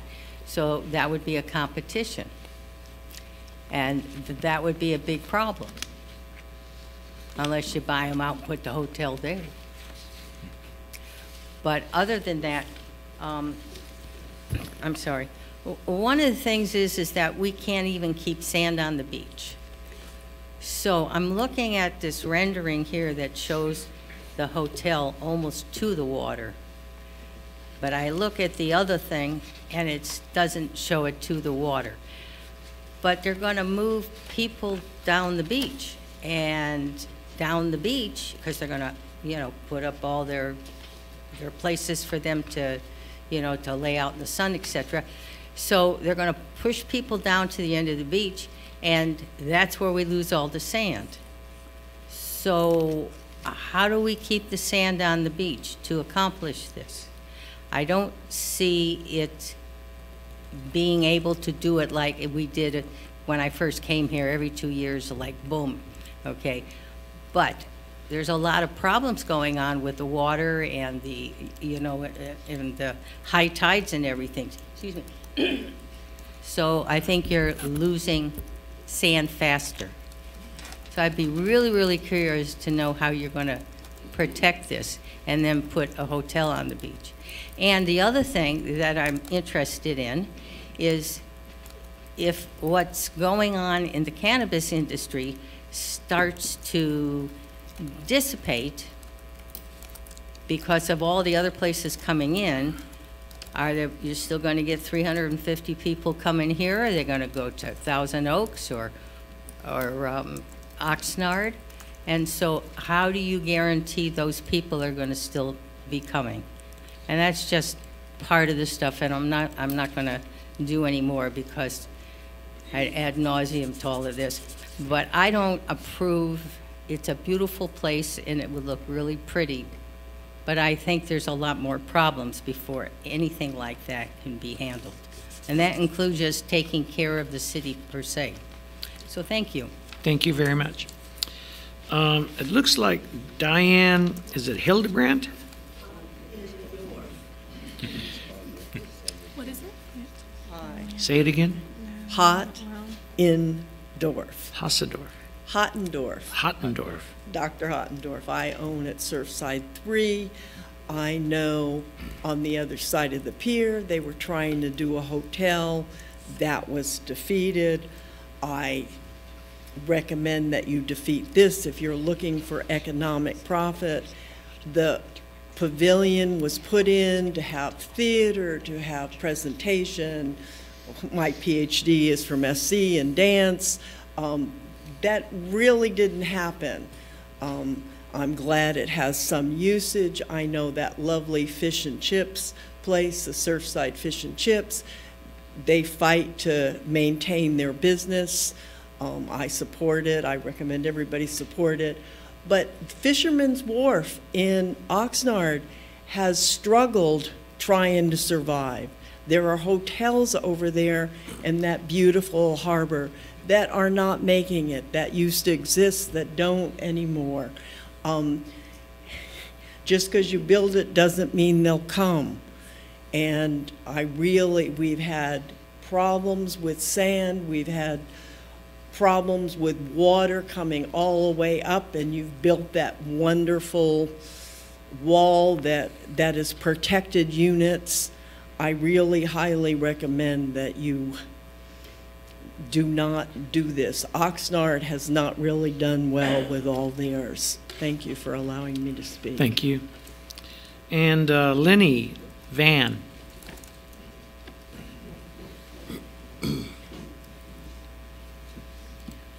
Yes, I agree with, thank you. I agree with everything she said. I tell you, we have had the most beautiful areas built over in Oxnard on Fisherman's Wharf. It was gorgeous with lots of dancing and everything going on over there, and it's all gone away. Whale's Tail, the whole area along there, they built and built, and it's all gone away. Nothing, they're just not going. And you build a big hotel like this, and especially when you say it's not going to be cannabis, believe me, it's cannabis. I think we have plenty of cannabis in the city for all those people who can get a benefit from health from it, but we certainly don't need another cannabis hotel. Call by any name you want to call it. It's still cannabis. Anyway, yeah, the other problem I see, especially as a realtor for 45 years, is ingress and egress. We already don't have enough roads. We have no way in and out of our city already. And coming in, I mean, right now, just when they put the cannabis thing right next to a senior community, coming in and out of there is like a nightmare now. And going into the senior community there, it's terrible. But they've got, it's just, you have no traffic. I mean, the traffic is just, used to take me about 10 minutes to get from Ventura Road over to Victoria. Now it takes 20 to 30 minutes at the very minimum just to get there. I mean, it's sometimes longer than that. All the roads are just packed already. But where they sell that stuff, it's just like crazy. There's nowhere to come in and out. And the same down on the beach. Where are you going to put all the people coming in and out of there? And the roads already, it's overcrowded. So I'm definitely against this hotel. Thank you very much. Any other comments? Anybody else wants to? Thank you. I assume then you don't need to say anything. That meant you were all on the same track. Yes, sir. You have to come in. When you get done speaking, I still want a speaker's card. Make sure it comes out. Sorry?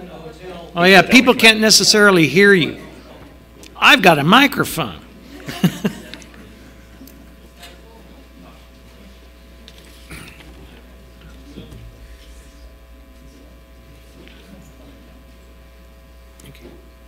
My main concern would be all of the people in the hotel, 150 rooms, depending on how many people per room and so forth, hiking down the beach to the wetlands. We've got protected species and so forth. What's going to happen to them? So. Yeah, good thought. Did we have somebody over here on the other side wanted something to say?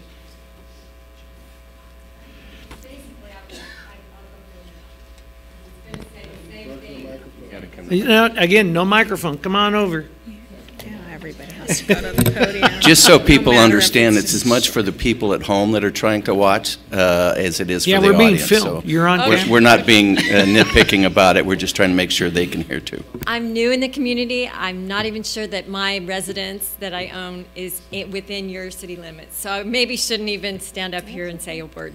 But I do have a little, I don't have a doctorate, but I do have a little background in botany and environmental studies. And my big concern is, are those sand dunes. That is a very special community that doesn't happen throughout the world. It's very special. And just traipsing on it can break and destroy species. And so I think we do need, better environmental impact, reports. And that's, the animals that the birds especially that are being studied, those are my main concerns. Good. Thank you very much. Any other comments from the council? Gama?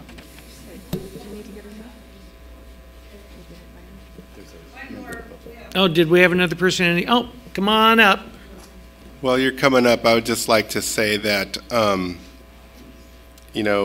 you just heard earlier that revenues from cannabis are expected to fall off, and the city is in constant look for additional revenues, and pension liability is a big concern for us, and it's projected that, I don't want to sound hysterical, but I will tell you that currently we're spending about $1.3 million a year, and it's expected to go up to $3.2 million a year by 2023.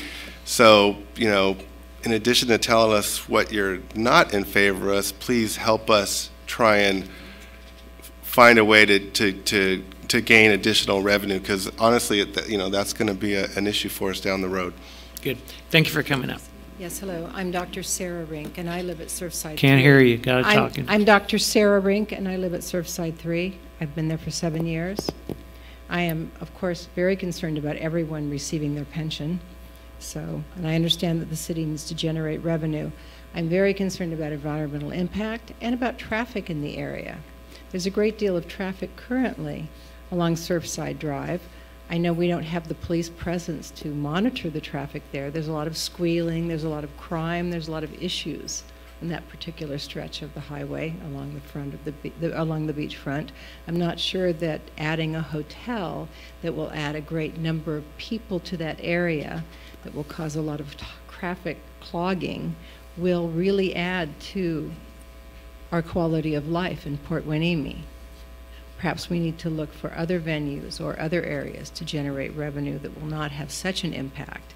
I know we haven't done any environmental impacts. I know this is just an idea that's being generated. I don't think anyone has any objection to additional services on the beach, but I think that no one who lives here or lives adjacent to the beach is particularly interested in having the beach sequestered for the use of people from outside the community, and that's what would happen. This is not going to be a project that benefits the people of the community. This is not going to be, these are not going to be restaurants and spa services for people in the community. It's going to be for people who are staying in a hotel. I'm worried about the parking lot. You're taking away a public parking lot and you're turning it into parking for a private hotel. One needs to consider these things. This is not going to be a popular venture. I understand you want to make money. You might want to consider other options. Thank you very much. Thank you. Okay, another one, Steve? Tom, I'm sorry. Mayor Berg, Mayor Pro-Tem, City Council members, staff. I didn't plan to talk or speak. I'm speaking on behalf of Tom King, Port Hueneme, speaking on behalf of Save the Port Hueneme Coast.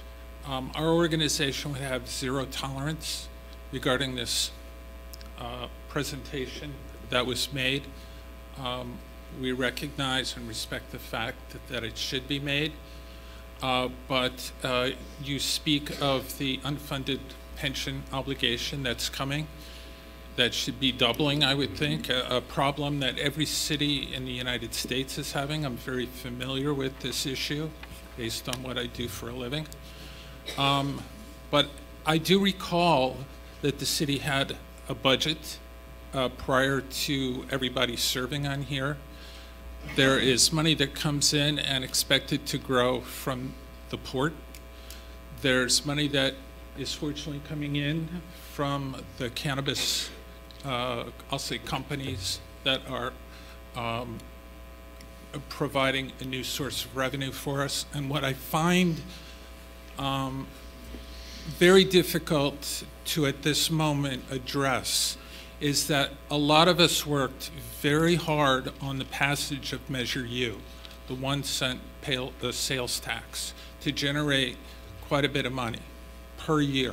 And yet it occurs to me, and again, I'm trying to withhold my real feelings here, is that the issue of spending money on certain things or the issue of restraint and looking or considering any seriousness in regards to something that would impact the whole beach community, I think does not serve the city. And so I can tell you that our organization, as well as I'm certain a number of the beach communities, you will find would have no real tolerance for this idea. So I think you all know that. But when you start talking about where's the money going to come from, I think there are avenues in terms of what is predictable, in terms of what's coming in. Yes, there should be other avenues, but this is not one of them. Thank you. Thank you. Please, ladies and gentlemen, please. Thank you. Steve, Claire. Hello, Mayor Berg, Mayor Pro-Tem Hernandez. I rise to speak on this issue in broad terms, and that has to do with as we explore new and responsible economic development across the city, not just in the beachfront community, but really all the way over to Boca Park and over towards the Green Mile and et cetera, towards Fisherman Wharf and to Oxnard.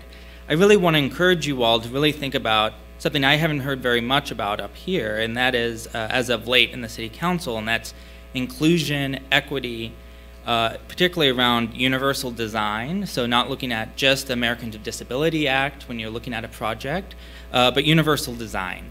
So as a community that's multi-generational, how will we age with these new developments and ensure that access is maintained for the decades to come? As you know, the ADA was passed over 25 years ago, so sometimes, I know I've spoken in the past on projects that even the city has done, and the answer was, well, it's ADA compliant.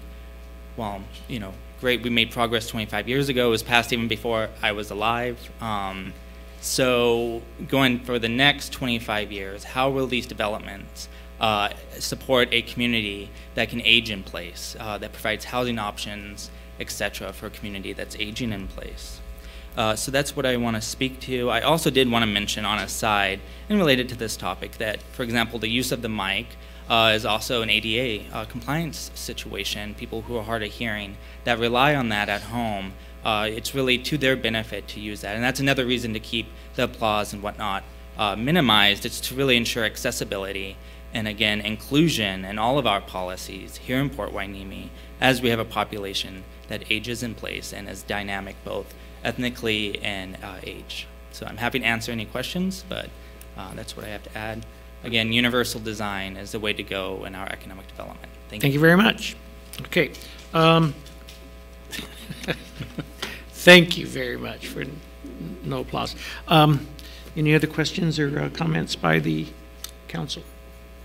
Good. Thank you very much. Mr. Zeroni, I think you have your work cut out for you. Sorry? There was another one. Come on up. Good evening. My name is Connie Ortiz. I live at Surfside 3 for 20 years. My husband brought me over here. He's born and raised in Hueneme, this beautiful city. And I'm not in or out of the hotel. I don't really want to talk much to that, but I want to talk about revenue. And this is a small city with this huge harbor. We have hundreds of cars coming through, trucks with bananas and pineapples. And I just don't understand that we don't have enough income from the harbor. And I hear it's being made bigger and for bigger ships and more ships to come in. Have we looked at income from the harbor people, from that? Because we should be rich. When I see what's coming in and out, this city should be wealthy. And I don't know if the hotel is the right thing. Yeah, actually, we have contracts with the port that add up, 3 different contracts that add up to approximately 11% of the port's gross revenue, right off the top. Cannabis gives us 5. The port last year provided $1.9 million to the city from their activities, and as they continue to grow, we will continue to prosper from that as well. It'd be nice if we could relocate the port somewhere else. Sometimes maybe they think it'd be nice if we could relocate the city somewhere else and then just be one port or one city. But we're 2 partners that are pretty much tied to the hip.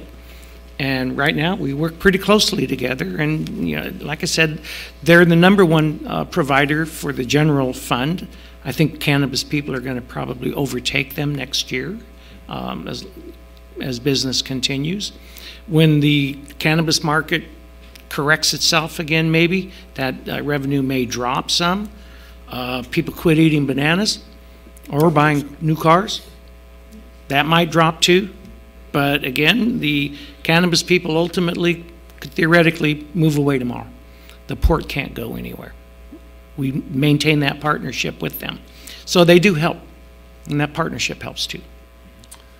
If I may, in regards to the sand issue, I just want to let you all know that Mayor Pro-Tem and I and the mayor and everyone up here, we've been working really hard to bring the stakeholders together and identify what the problem is. And I think we've figured out what the problem is. And now the next step is try to make sure we resolve the amount of sand being dredged around the corner, because what we determined is over the years we've been shorted on the amount of sand that was determined that we need on a biannual basis. So every year we need about 1.2 million cubic yards of sand, and over the last 20 years, and for those of you that have lived here for 20 years, you've seen what happened. You know, we're getting, you know, we're not getting 1.2 million. We're, you know, this last dredge cycle we got 1.6, and it's this. So 1.6 out of 2.4. So do the math over 20 years. You see the beach has come back and back and back and further. So the dollars for dredging had remained relatively stable, and so we all know that inflation, costs go up, and so the result is we're getting less sand. 4 years ago, we watched Surfside Drive pretty much fall in the ocean, $2 million in emergency repairs. So we now realize that not only is our lack of sand and the shortage, the deficit that has accumulated over, and I think the deficit over the 20 years is like 31 million cubic yards of sand. Well, now it's affecting down coast at Point Magoo. And so we've assembled all the stakeholders, and we're working really hard to address this problem and try to get Washington to understand that if this continues for another 20 years, then there will be no beach. I mean, it's clear. We all know that, especially those of us who've lived here for 20 plus years. So again, we are working really hard on this, and we're going to head to Washington, and we have all hands on deck. So I just want everyone to be aware, and want to thank Mayor Pro-Tem Laura Hernandez for helping us along with that too. we are members of the Beacon, which is the Beach Erosion Nourishment. I can never get it right, but anyways, just want to make sure everyone's aware of that. Thank you. Thank you very much. Thank you. Cynthia.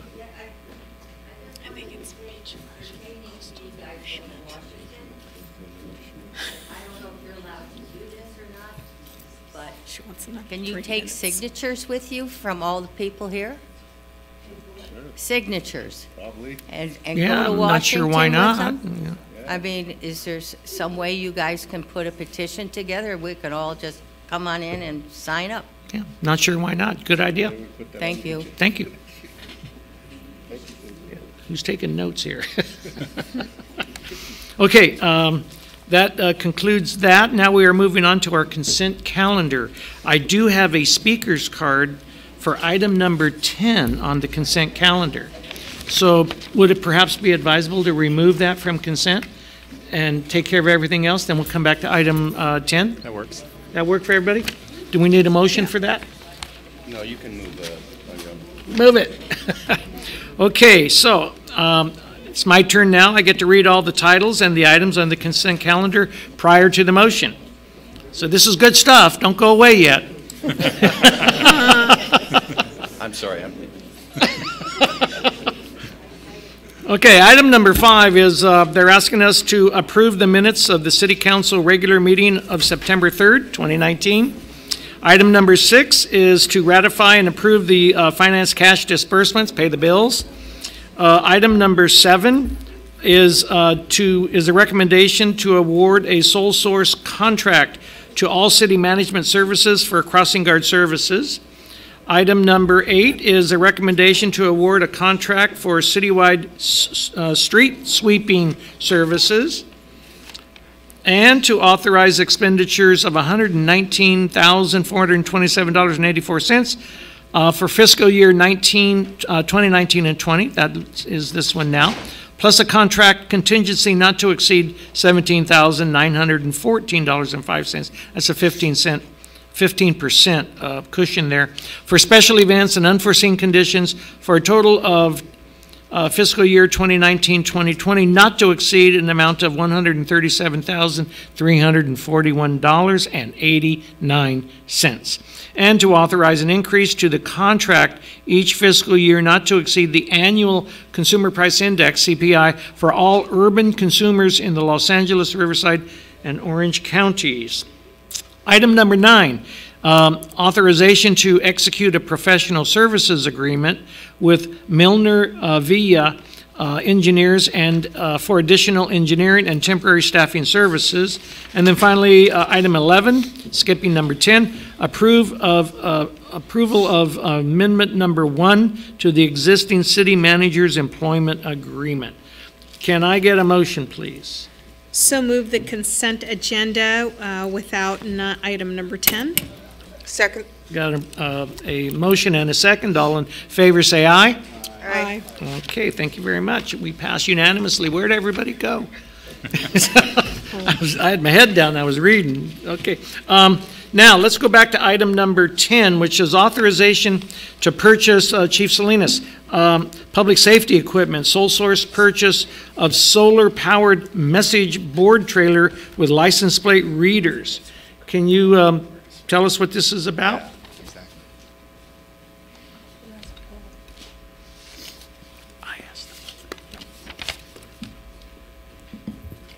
Mayor Pro-Tem, City Council, City staff, back in May of this year, you approved $25,000 as part of a public safety equipment purchase, which included a lifeguard, ATV vehicle out on the beach, and stop sticks. So that money was set aside. In June of this year, you approved the Community Benefit Fund expenditure of an additional $40,000 of the $100,000, which was approved for fiscal year 1920, assigned to the police department. So we took those two sums, the $65,000, and purchased a public safety equipment bundle package, which included the message board trailer, along with 2 license plate readers, mobile license plate readers, which go on our police units, as well as some facial recognition software and commercial database software, which goes along with the LPR system, which is through a particular company called Vigilant. And they are the company that currently provides the same software to Oxnard PD as well as the Ventura County Sheriff's Department, and it works with the county jail database in terms of photos and the facial recognition system. So this is why we're going through this particular vendor, because it's also the vendor we currently use for the LPR systems that are currently on our police units. Good. Thank you very much. Yes, Councilmember Gama. So reading the license plates then gives you real-time data, like say if there's a felon or an unregistered car. I mean, what's the benefit of reading license plates? One, it tells us that the vehicle is stolen. Two, for investigative reasons. For instance, people that are typically in hit runs and flee the scene, their vehicles aren't registered to their domicile. I'd say about 50% of them are never registered to the address. By using these license plate readers, we can tell where they're parked every night, as long as the police unit has crossed that particular location, and we can come up with a where's that vehicle on most evenings, because Oxnard, the Sheriff's Department, all these cities are part of this database. So whether it lands in Port Hueneme or lands in Oxnard, we know where this license plate is going, is one way to use the system. Another way is if a vehicle does have warrants on it, it's live time information. So since it's going to be on this message board trailer, we'll be able to capture all these license plates entering our city and know instantaneously within seconds if the vehicle is stolen, which then uploads to our officers' smartphones and on their police computers, on their police units, and we're able to respond immediately to that vehicle. Thank you. Any other questions or comments? Good. Then I would ask for Stephen Auclair to please. Hi again. Hi, Mayor Berg, Mayor Pro-Tem Hernandez, City Council. I rise again this evening to speak about the continued use of the Community Benefit Fund for policing that we have seen in the last couple months. As Chief Salinas shared, we made significant investments from the Community Benefit Fund, from the General Fund, as well in policing items. If it continues to be the pleasure of this council to use this money, I do have a couple items I wanted to share. So I think that the council really should be considering more than just, I see that this continues to be consent items, and I think that it really merits detailed conversation around a certain number of the items. So you must consider these purchases over the long term, the life of the product, and regardless of the current department leadership. I have all the confidence I can have in city leadership. I think they're doing a fantastic job, but we must make sure that the council puts safeguards in place as we navigate the years ahead, as we make these one-time purchases to move the city to the aspiring edge of innovation. I see in this item that there is an investment in facial recognition software. As some of you know, that this has been a hot item in our state. The county of San Francisco is currently being, I believe, sued by the ACLU for their use of that software, specifically body cameras, but it is related software to that will be used. The state legislature is currently considering a bill, and in fact, I believe it's passed the Assembly, and it may have passed the Senate this past week, having to do with limiting the legal use of facial recognition in policing, as it's ineffective according to the research and opens up municipalities to significant legal exposure for wrongful identity. So these are some of the things to consider as we adopt these new technologies. I also would ask the council, I haven't seen it, perhaps it does exist,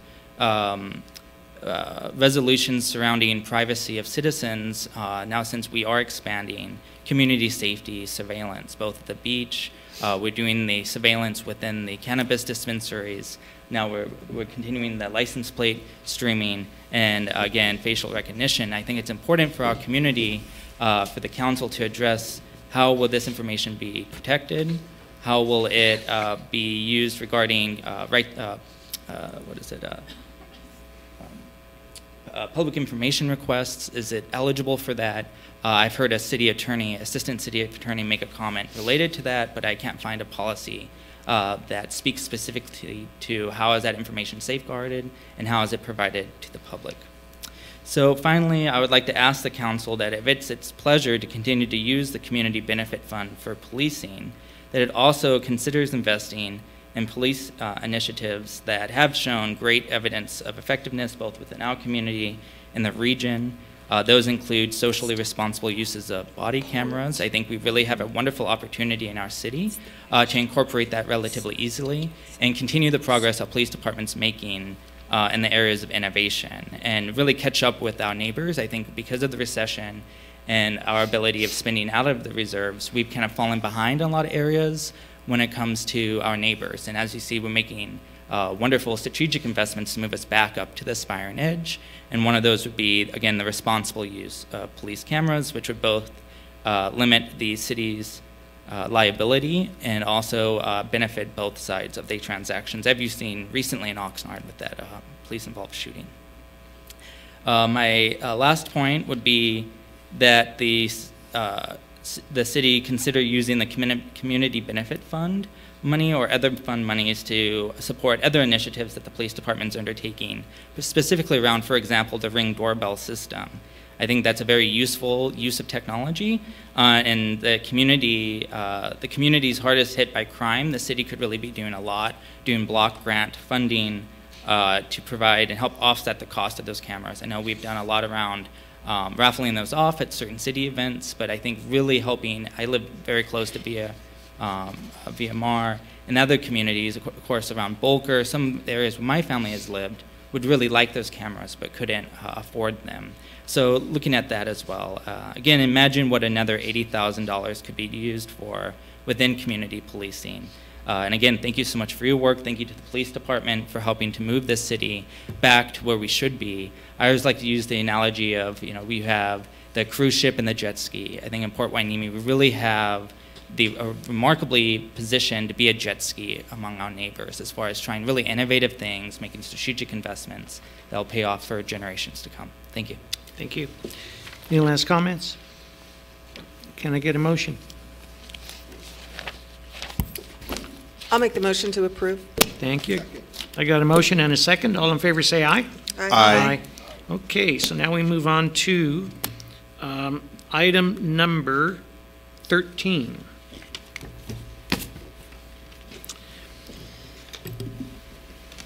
Yes, Mayor and Council, this is a potential property sale of a currently... Should Rich leave or can he sit in? Oh, yes. I have to recuse myself because I live within this area and that my house would be directly affected by anything that's decided. Well, potentially at least, so that's potentially. So Councilmember Rollins will leave the chamber and not participate in the matters required by state law. Great. So Mr. Steve Kinney will be leading us through this staff report. Relates to a currently city-owned property at Hueneme Road that was formerly the Hueneme Marine Supply retail business. Good evening, Mayor, members of council. This is an item that's been in front of the council's attention for approximately 9 months. Since last winter, there was a selection of the Red Mule Group among all of the parties that responded to the city's RFP on this property at 700 East Port Hueneme Road. Since that time, the staff and the Red Mule Group have been negotiating various points of potential purchase along the lines of their proposal to the city, which was for a cannabis-related facility to be developed there. Primarily manufacturing. They have potential elements of distribution and dispensary as well in their proposal. So we've been negotiating with them over this time. Have the sir? I was just trying to calculate in my mind how far my house is from the corner, and maybe is what's the width of Miranda Park and the street? Because I'm thinking I'm pretty close. Yeah, Tony Stewart, when this issue first, when we saw it was going to be coming to the council fairly soon, we have our magic 500-foot map where we have every property ownership of council members, whether it's your principal residence or rental property, and you were clearly outside of that 500-foot distance. Now, as the city attorney will remind us, sometimes the 500-foot distance is not the only thing to think about, but yeah, you were safe on that front. Okay. Actually, Councilmember Rollins is a little bit outside the 500-foot also, but because his HOA has been negotiating directly with the developer and proponent of this matter, and conceivably could benefit or have detriment one way or the other, it created an actual conflict of interest as opposed to the presumed conflict of interest, which is the distance measurement. Thank you. I'm sorry for disrupting. It's an important point. So we're at this point after these months where we have the potential purchase and sale agreement before you, which has been executed by the prospective buyer. I guess the most salient point of the agreement is the purchase price, which is based upon the city's appraisal of fair market value of the property, and that price is $2,281,000. That the property is owned by the general fund, so while we've been a little frustrated in the past with some of the transactions that the general fund couldn't benefit from, this will be a 100% direction into the general fund of the proceeds of this sale.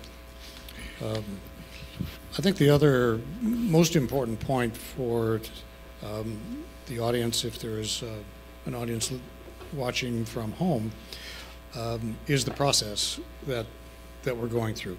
Because typically when you say we're gonna sell the property, or Red Mule is buying the property, that sounds kind of like the final step, you know, and then they just go on and do whatever they want to do. But nothing could be further from the truth, believe me. This sale agreement allows us to open escrow on the property, so they have a legal tie to the property. But it won't close escrow unless and until they've performed any number of intervening steps. The most important one of which for the community is the conditional use permit that they will have to apply for and return to you all with an application to get that. I emphasize the conditional use permit, or the CUP, because that will contain all the details of the project. Right now we're dealing with their interest and their intent, and a project description that they've put in front of us. But when it gets to the CUP, that will be a site plan, a floor plan, architectural work, elevations, square footage devoted to X, square footage devoted to Y. Everything that will be of legitimate concern to the community will be addressed and answered in the material related to the conditional use permit. That also involves the standard environmental review that is a part of the CUP process. So the myriad of environmental questions that pertain around cannabis operations, those all be detailed and addressed in the environmental work. So for the nitty-gritty of this project, stay tuned and come back at the conditional use permit time, which will be a few months into the future. And we'll certainly give the public plenty of notice about when that will occur, because that's when most of their questions can be answered. But for tonight, we are sort of launching the process, getting the Red Mule Group in a position so that they can now kind of redouble their efforts to submit their applications to the city and just get this process started as quickly as possible. When I say Red Mule Group, there are actually people involved in the Red Mule Group, and they are in the audience tonight. They are looking very happily lonesome.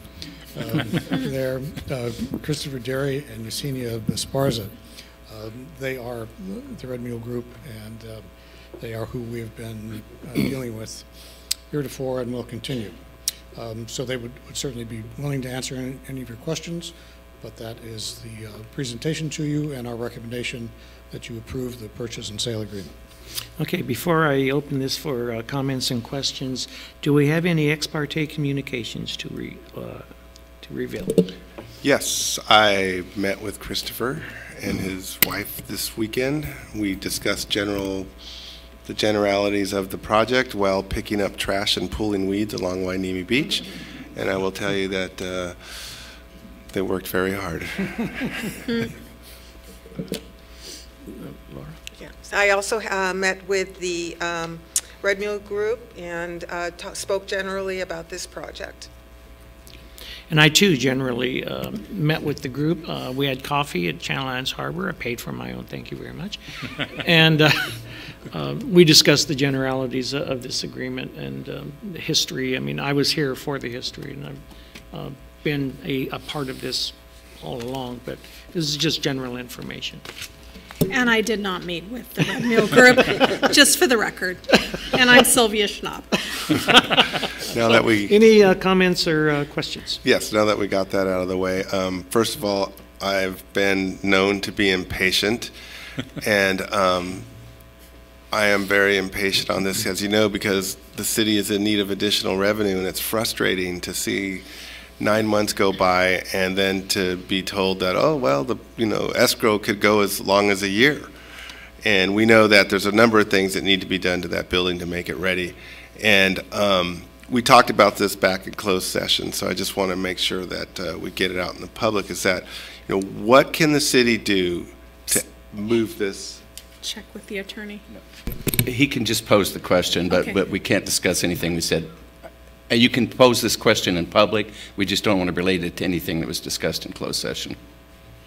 So go ahead and ask your question, but I know, but you were wandering into the thing where you were going to... Once again, I'm going to tell you that I'm very impatient, and I'm very frustrated with the length and time it takes to get businesses approved and up and running. We need revenue, and this is all about revenue for the city, and I just want to know that the city is going to do everything in their power to expedite this and get this escrow closed in 3 months.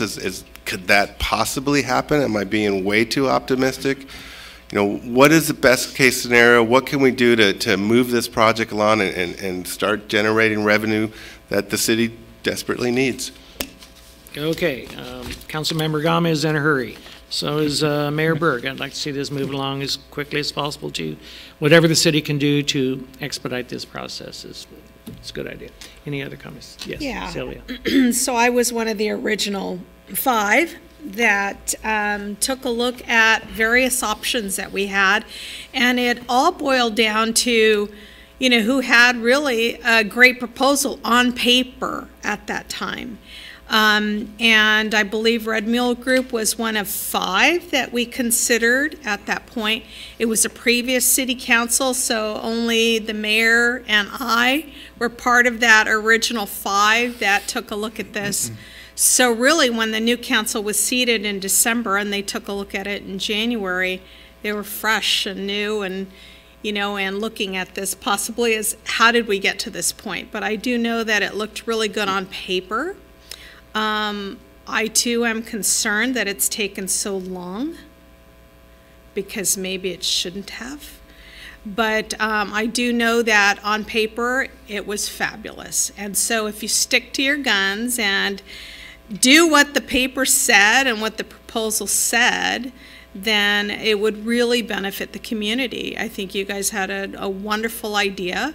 I'm not going to share what it is, but a wonderful idea in terms of what you want to do with manufacturing and all. And you guys really stood out. So continue to be that shining star, but move forward. Okay? Thank you. Any other comments, questions? Okay. So what do we want to do, or do I need a motion? I'd like to make a motion to approve the recommendation as it's stated. And can I get a second? Second. All in favor say aye. Aye. Aye. Okay. Anybody opposed? Nobody, so it's unanimous. Thank you very much. Let me get Rich. Man, I think he went home. Well, he only had, like maybe 2 other things to do. Okay, we are now on to item number 14, which is a designation of voting delegate and an alternate or alternates for the 2019 League of California Cities Annual Conference and Council direction to voting delegates on the league resolutions. This is a conference being held, or am I eating from your rice bowl now, or can No. I can go on? It's actually my rice bowl. Yeah. Your rice bowl. It's Okay, Christie's. thank you. Good evening, Honorable Mayor, council members. Each year, the League of California Cities holds an annual conference to keep cities apprised of new legal and legislative updates, and to have the opportunity to debate controversial items. This year, the conference will take place in Long Beach from October 16th to the 18th. At the conclusion of the conference, the League holds their annual business meeting, during which League membership considers and takes action on resolutions that establish League policy. Policy development is a vital and ongoing process within the League, and voting assures city officials the opportunity to both initiate and influence policy decisions. Each member city is allowed 1 voting delegate, which must be voted on by the entire city council and adopted by resolution. Each city is also allowed 2 voting alternates who would vote in the event that the designated voting delegate is unable to attend the meeting. This year, the League of California Cities introduced 2 resolutions brought forward from member cities for consideration to be voted on at the General Assembly meeting. The council may direct its voting delegate to take a specific position or abstain on either or both of the proposed resolutions. There is no fiscal impact to establishing the city's voting delegate or alternates. However, there will be anticipated fees for the conference registration, travel, and hotel accommodations. Funds are allocated each year in the city's budget to cover council members' individual travel, and there are adequate funds to cover attendance this year for all members. Tonight, you have the opportunity to appoint a member of the City Council as a voting delegate and appoint up to 2 alternates. You also have the opportunity to discuss the League of California Cities resolutions and provide direction to the chosen voting delegate who will attend and participate at the annual conference. This concludes my report, and I welcome any questions you have at this time. Thank you. So we're looking for 1 voting delegate and up to 2 alternates. That's correct, sir. Total of 3 people can go. Yes, sir. Okay. Any questions, comments? You can all Councilman? go, but that's how many get voted. I have a question. What has been our past practice on this, and are we going to continue if there was a past practice, or is this up for grabs? I think in recent years that I'm most familiar, we've had anywhere from 1 to 3 council members attend. Never more than that I'm aware of. Maybe in past years it was more than that. But so we've always had at least 1 person going, and at least that person then delegated as the voting delegate. If we have more than 1 person attending, then you can have a primary voting member and an alternate. So, So the first question would be who's planning on going? Yeah. So that would narrow the field down. So it was like, back a couple of years ago, I was the voting delegate and Jim Hensley was the alternate. And, when you get to the point of having then that discussion, the voting delegates sit in a certain area, the alternates sit in another, and, and you take care of that business when you attend the meeting. But usually it's been where the folks that go to vote actually do attend the conference outside of just that voting time frame. And, you're learning more, you're networking with others, et cetera. There's quite a bit of activities that they have for you as an attendee. So it looks like 3-day, 2-night? Yeah. Okay. Rich? Yeah, just to help with the decision process, are you able to go 1 day, or do you have to go all 3? You are able to attend just 1 day. So just to give a little information. But the voting. Yeah. The voting takes place on Friday at the very end of the conference. So you could just attend Friday, but it would be recommended to attend the entire conference for whoever the voting delegate is. So my particular schedule is such that I would be available to do whatever would benefit the community on October 16th, that Wednesday. So I'm available to be a voting member, an alternate, or just attend. And I'd be very interested in attending that one day, whatever role I play. So the voting is only on the final day. Final day is voting. Yeah, so you Right. can't- Okay, you so, can't- so therefore I wouldn't, Correct. You'd be I an would alternate. pass on being a voter. Wouldn't you be an alternate if you're not going to be there Because on the it's voting not- day? You can't even be an alternate. Right. So let's just help to move this. I just want to add, because with all due modesty, I've been involved in this business for a long time, as you can tell by looking at me, and I will tell you that my... Very long time. I believe you're the same age, but I'm talking about experience, not age.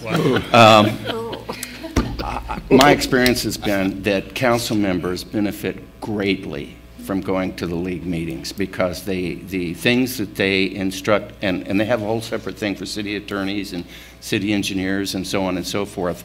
But council members who typically don't do it for a living get so much exposure to issues and procedures and process that I think it's of great public benefit for as many of you to go as long as you can. Yeah, and the opportunity to have it pretty close to, have it on Long Beach versus like Sacramento or San Diego really saves in terms of some of that cost. Yeah. I'm in Rich's situation where I could only attend partially. I can't be there the whole time, although you're right, it's just a drive down to Long Beach, 5 hours? So, We should have asked Zeroni, right? Yeah. So we can, How long is the drive? Yes, Mayor Pro Tem. Yeah, well, knowing the great benefits that the league offers, because I've attended some of their events, I was planning to attend all 3 days. So I will make myself available to be the lead voter. But my question is, how do we vote as a council on these issues if we don't have a chance to review them and we don't have another meeting before? Do we have another meeting at which we can vote on the resolutions? We would have the October 7th meeting. We could do it on the October 7th meeting? Yeah. Okay. And the resolutions were included in that agenda packet, so we can bring that item back forward if you would like to Please bring it provide back. direction Yes. to the voting delegate. Bring it back. Okay. And I would therefore, I would move that our Mayor Pro Tem be our voting delegate there, and when... My summer is going to end officially on October 14th. October. Yes, so that means I'm going to go back to work. Yeah, you got a day job? So I'm out. You're out. I don't think it would be Rich is good there to... partially, and then I could either be there on Wednesday or Friday, but not Thursday, so I could actually attend then the Friday session only. okay, and I can stay Wednesday.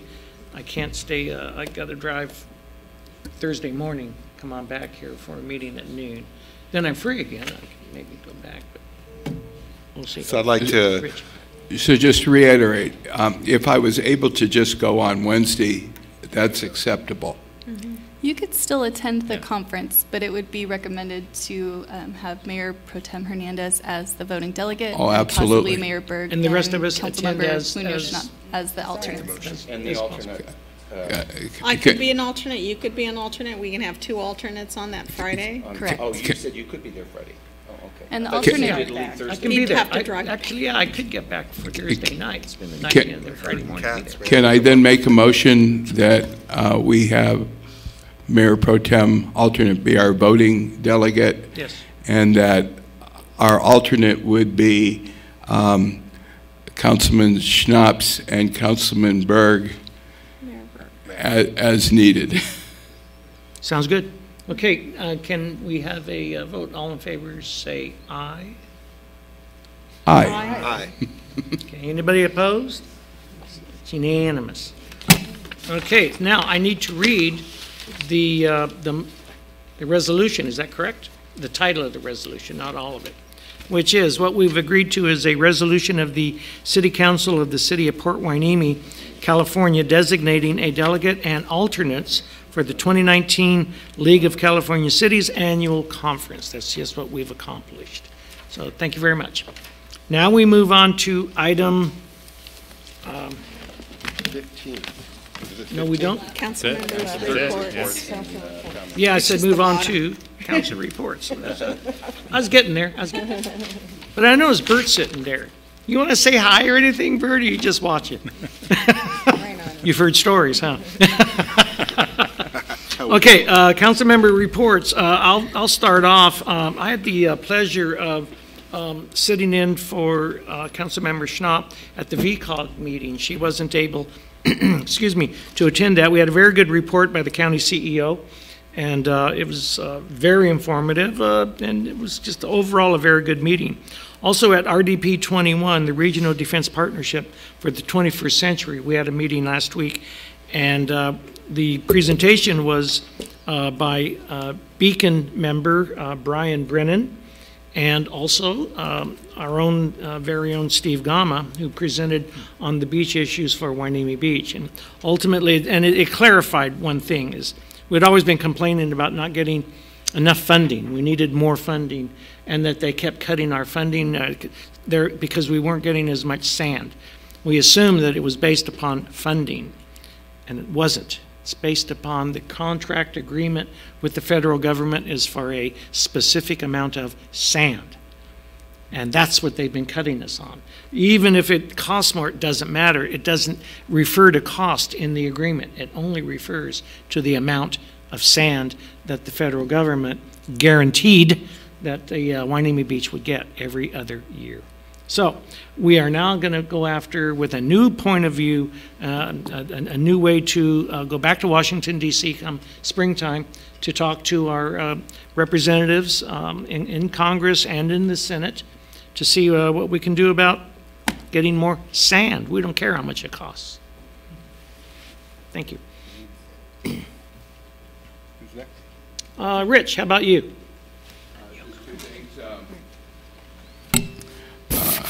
As a representative of the Port Hueneme Water Association, we attended today, and some of the things that I learned was that this entire summer, we've been able to have our water filtered through the membrane, which means it's even cleaner water than normal, and so that's a good thing. And while water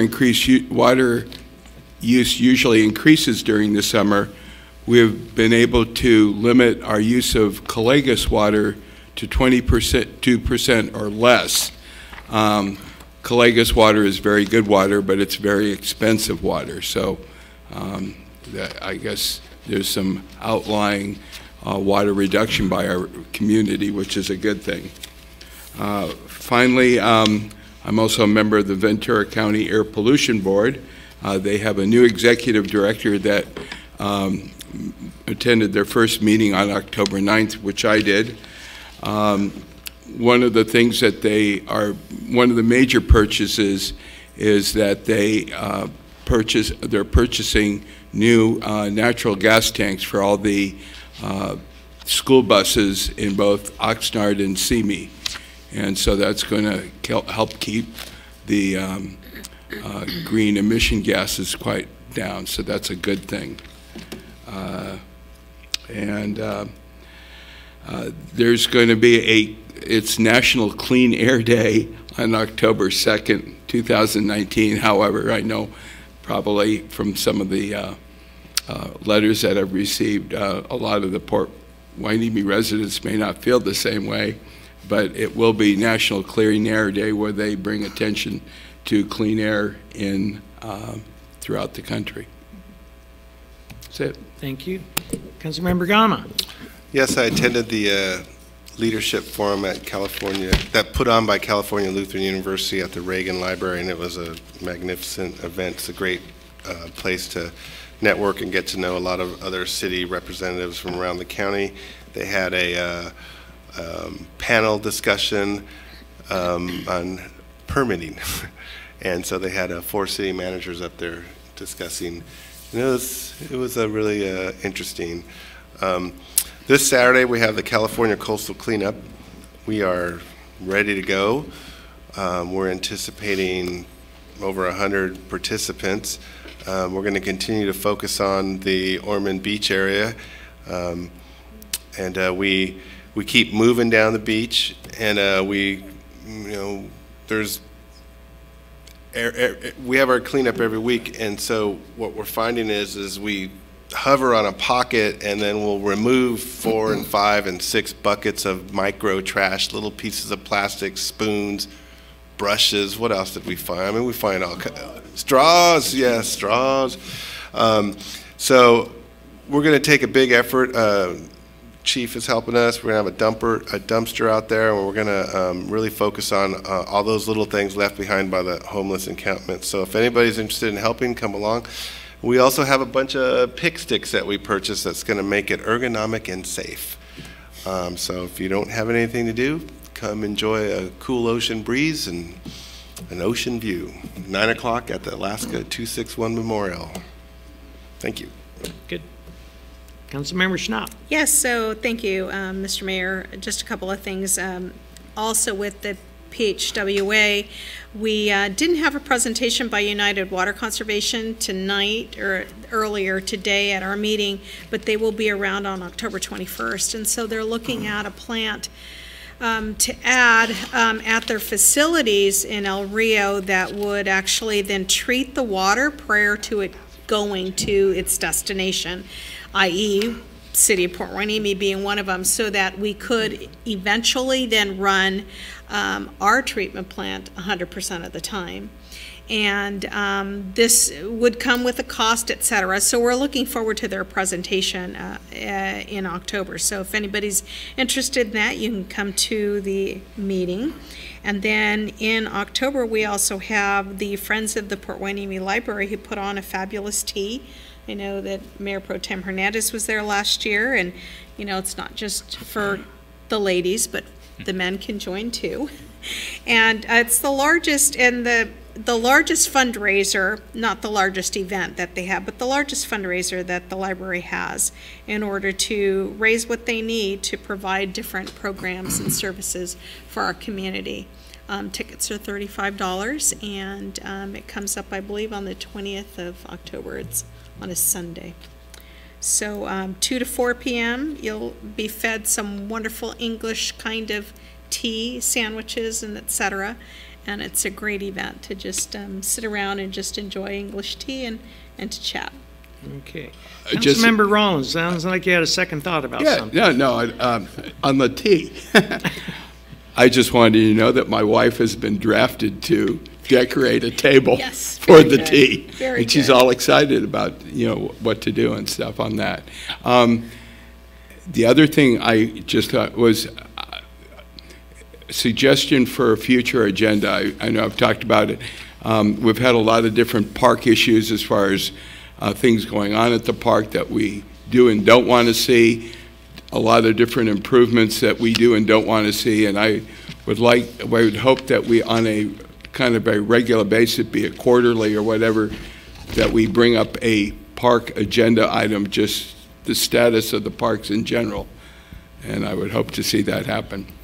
Yeah, October 7th at our next regular meeting, you'll receive the initial parks update, and we're meeting with staff later this week to kind of lay out what will be included each month, and it's going to be a multi-department division effort, Public Works, Facilities, and then ANA, Community Services and Recreation, since all of those departments or divisions are involved in various aspects of our parks. So probably plan to do it monthly. If that becomes overkill after a while, then maybe we'll go to quarterly, but we're definitely on for October 7th. Good. Thank you very much. Sounds like a mind meld there, huh? Yes, it is. Yes. Councilmember Schnopp. Yes, so I have one additional thing. In case you haven't read in the local media, local newspaper, we have just a couple of months, maybe, up to about 6 months or so, with our city manager.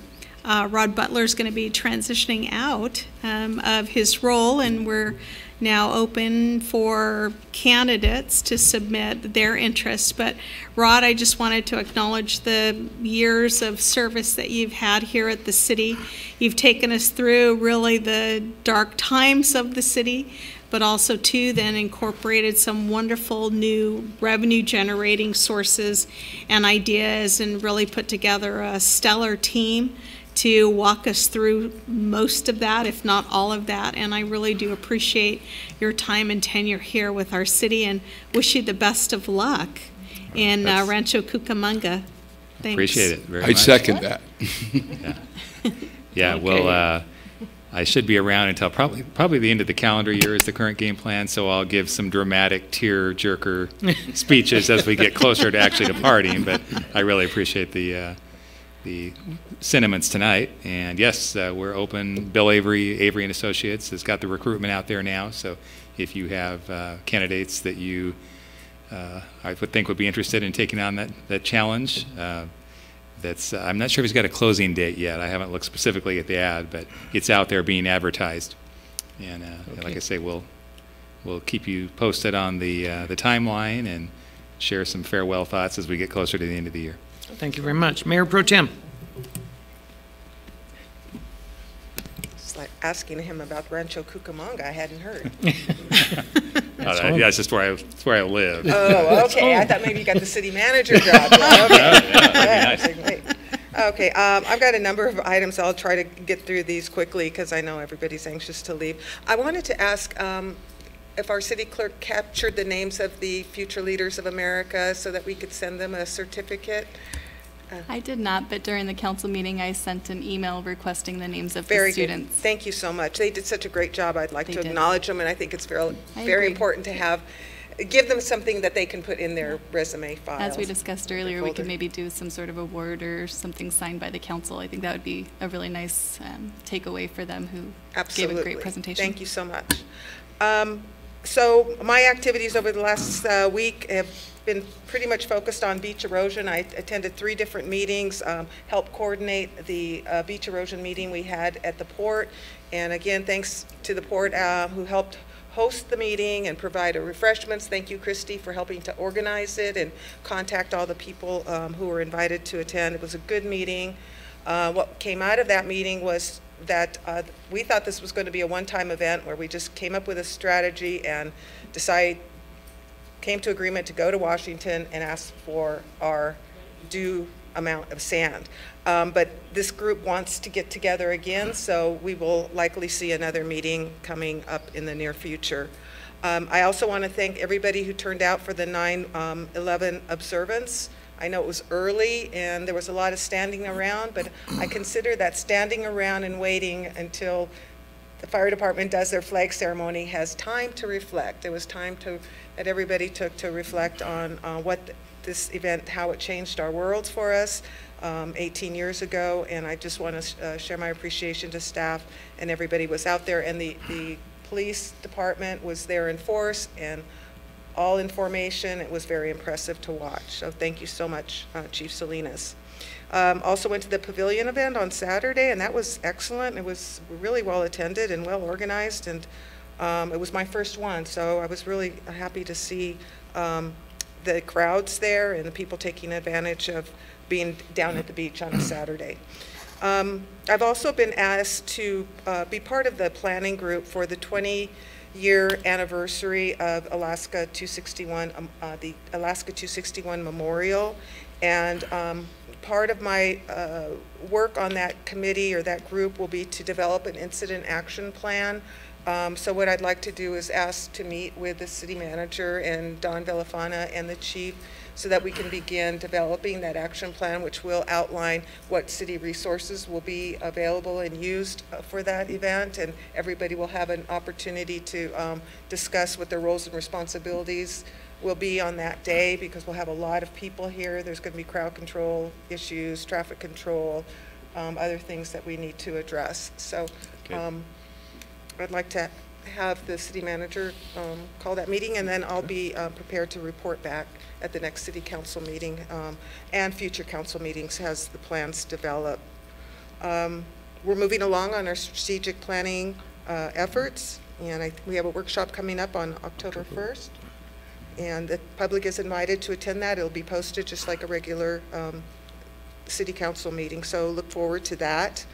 And I want to thank Don Villafana, our Public Works Director, also for the hard hat and the vests that you purchased out of your budget for us. The idea behind those hard hats and vests are to prepare the council to report out in the field if needed.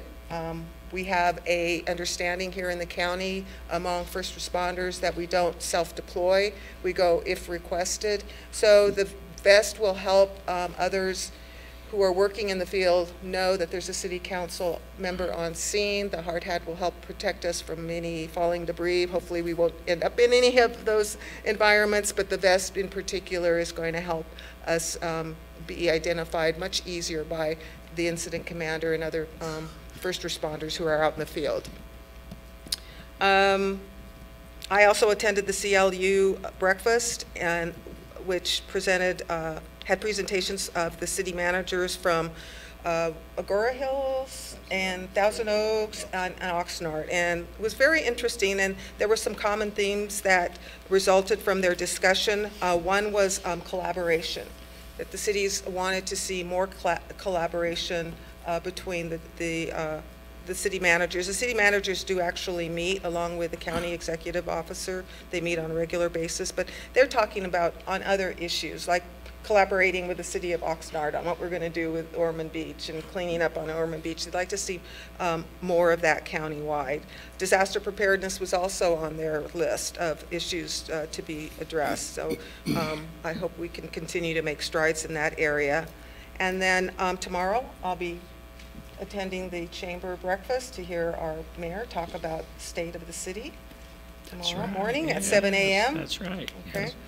And we'll be at the beach cleanup on the 21st to participate for our 4th year, right?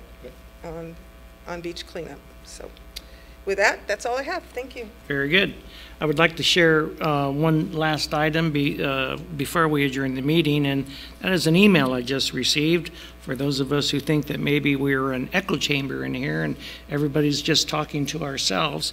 This is from somebody outside the chambers here. As always, I watched the City Council meeting via live streaming.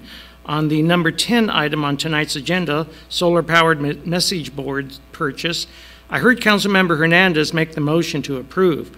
And then Mayor Berg said, quote, "And we have a second." But who made that second? This happens quite a lot on motions made.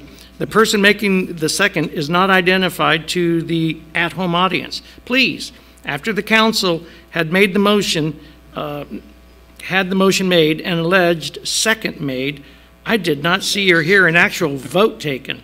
What was that about? So, did we have a second on that? We did. I have Councilmember Gama as our second. Councilmember Gama made the second. Did we vote on it? You unanimously carried it. Oh, yes. After Gama said he Hernandez seconded made the it? first. Okay. Was my mic on? Perhaps not. That might have been it. So people are listening out there. Perhaps afterwards we can read back a roll call vote on some of those important discussion items, and I can read back a roll call vote on anything that you might suggest going forward. Thank you very much. So if I call for a roll call, you'll know why now. Thank you very much, Lizbeth. Before we adjourn. I forgot to make a request for an agenda item, and I was hoping that we could have a discussion about our unfunded liability. Maybe we could get an update. And I know sometimes we talk in percentages, sometimes we talk in dollar amounts, but just to get a feel for where we are on it. Is it increasing? Are we going to hit that prediction that we saw in that 2017 March article in the Star?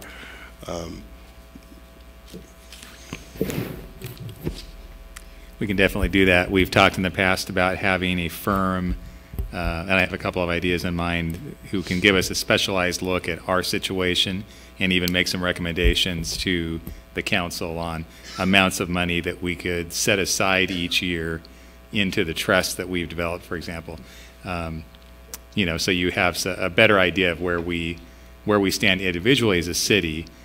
You get a lot of public discussion about where CalPERS stands system-wide with their funded status, but we have our own funded status for each of our plans. So a little more customized analysis, and it's really not that expensive to get done. So we'll put that on a future agenda for you. And maybe we could have a spreadsheet, like just detailing, maybe going back to 2010, if possible, to the present and continuing what that's going to look like, so that at least we know, where we're headed on that.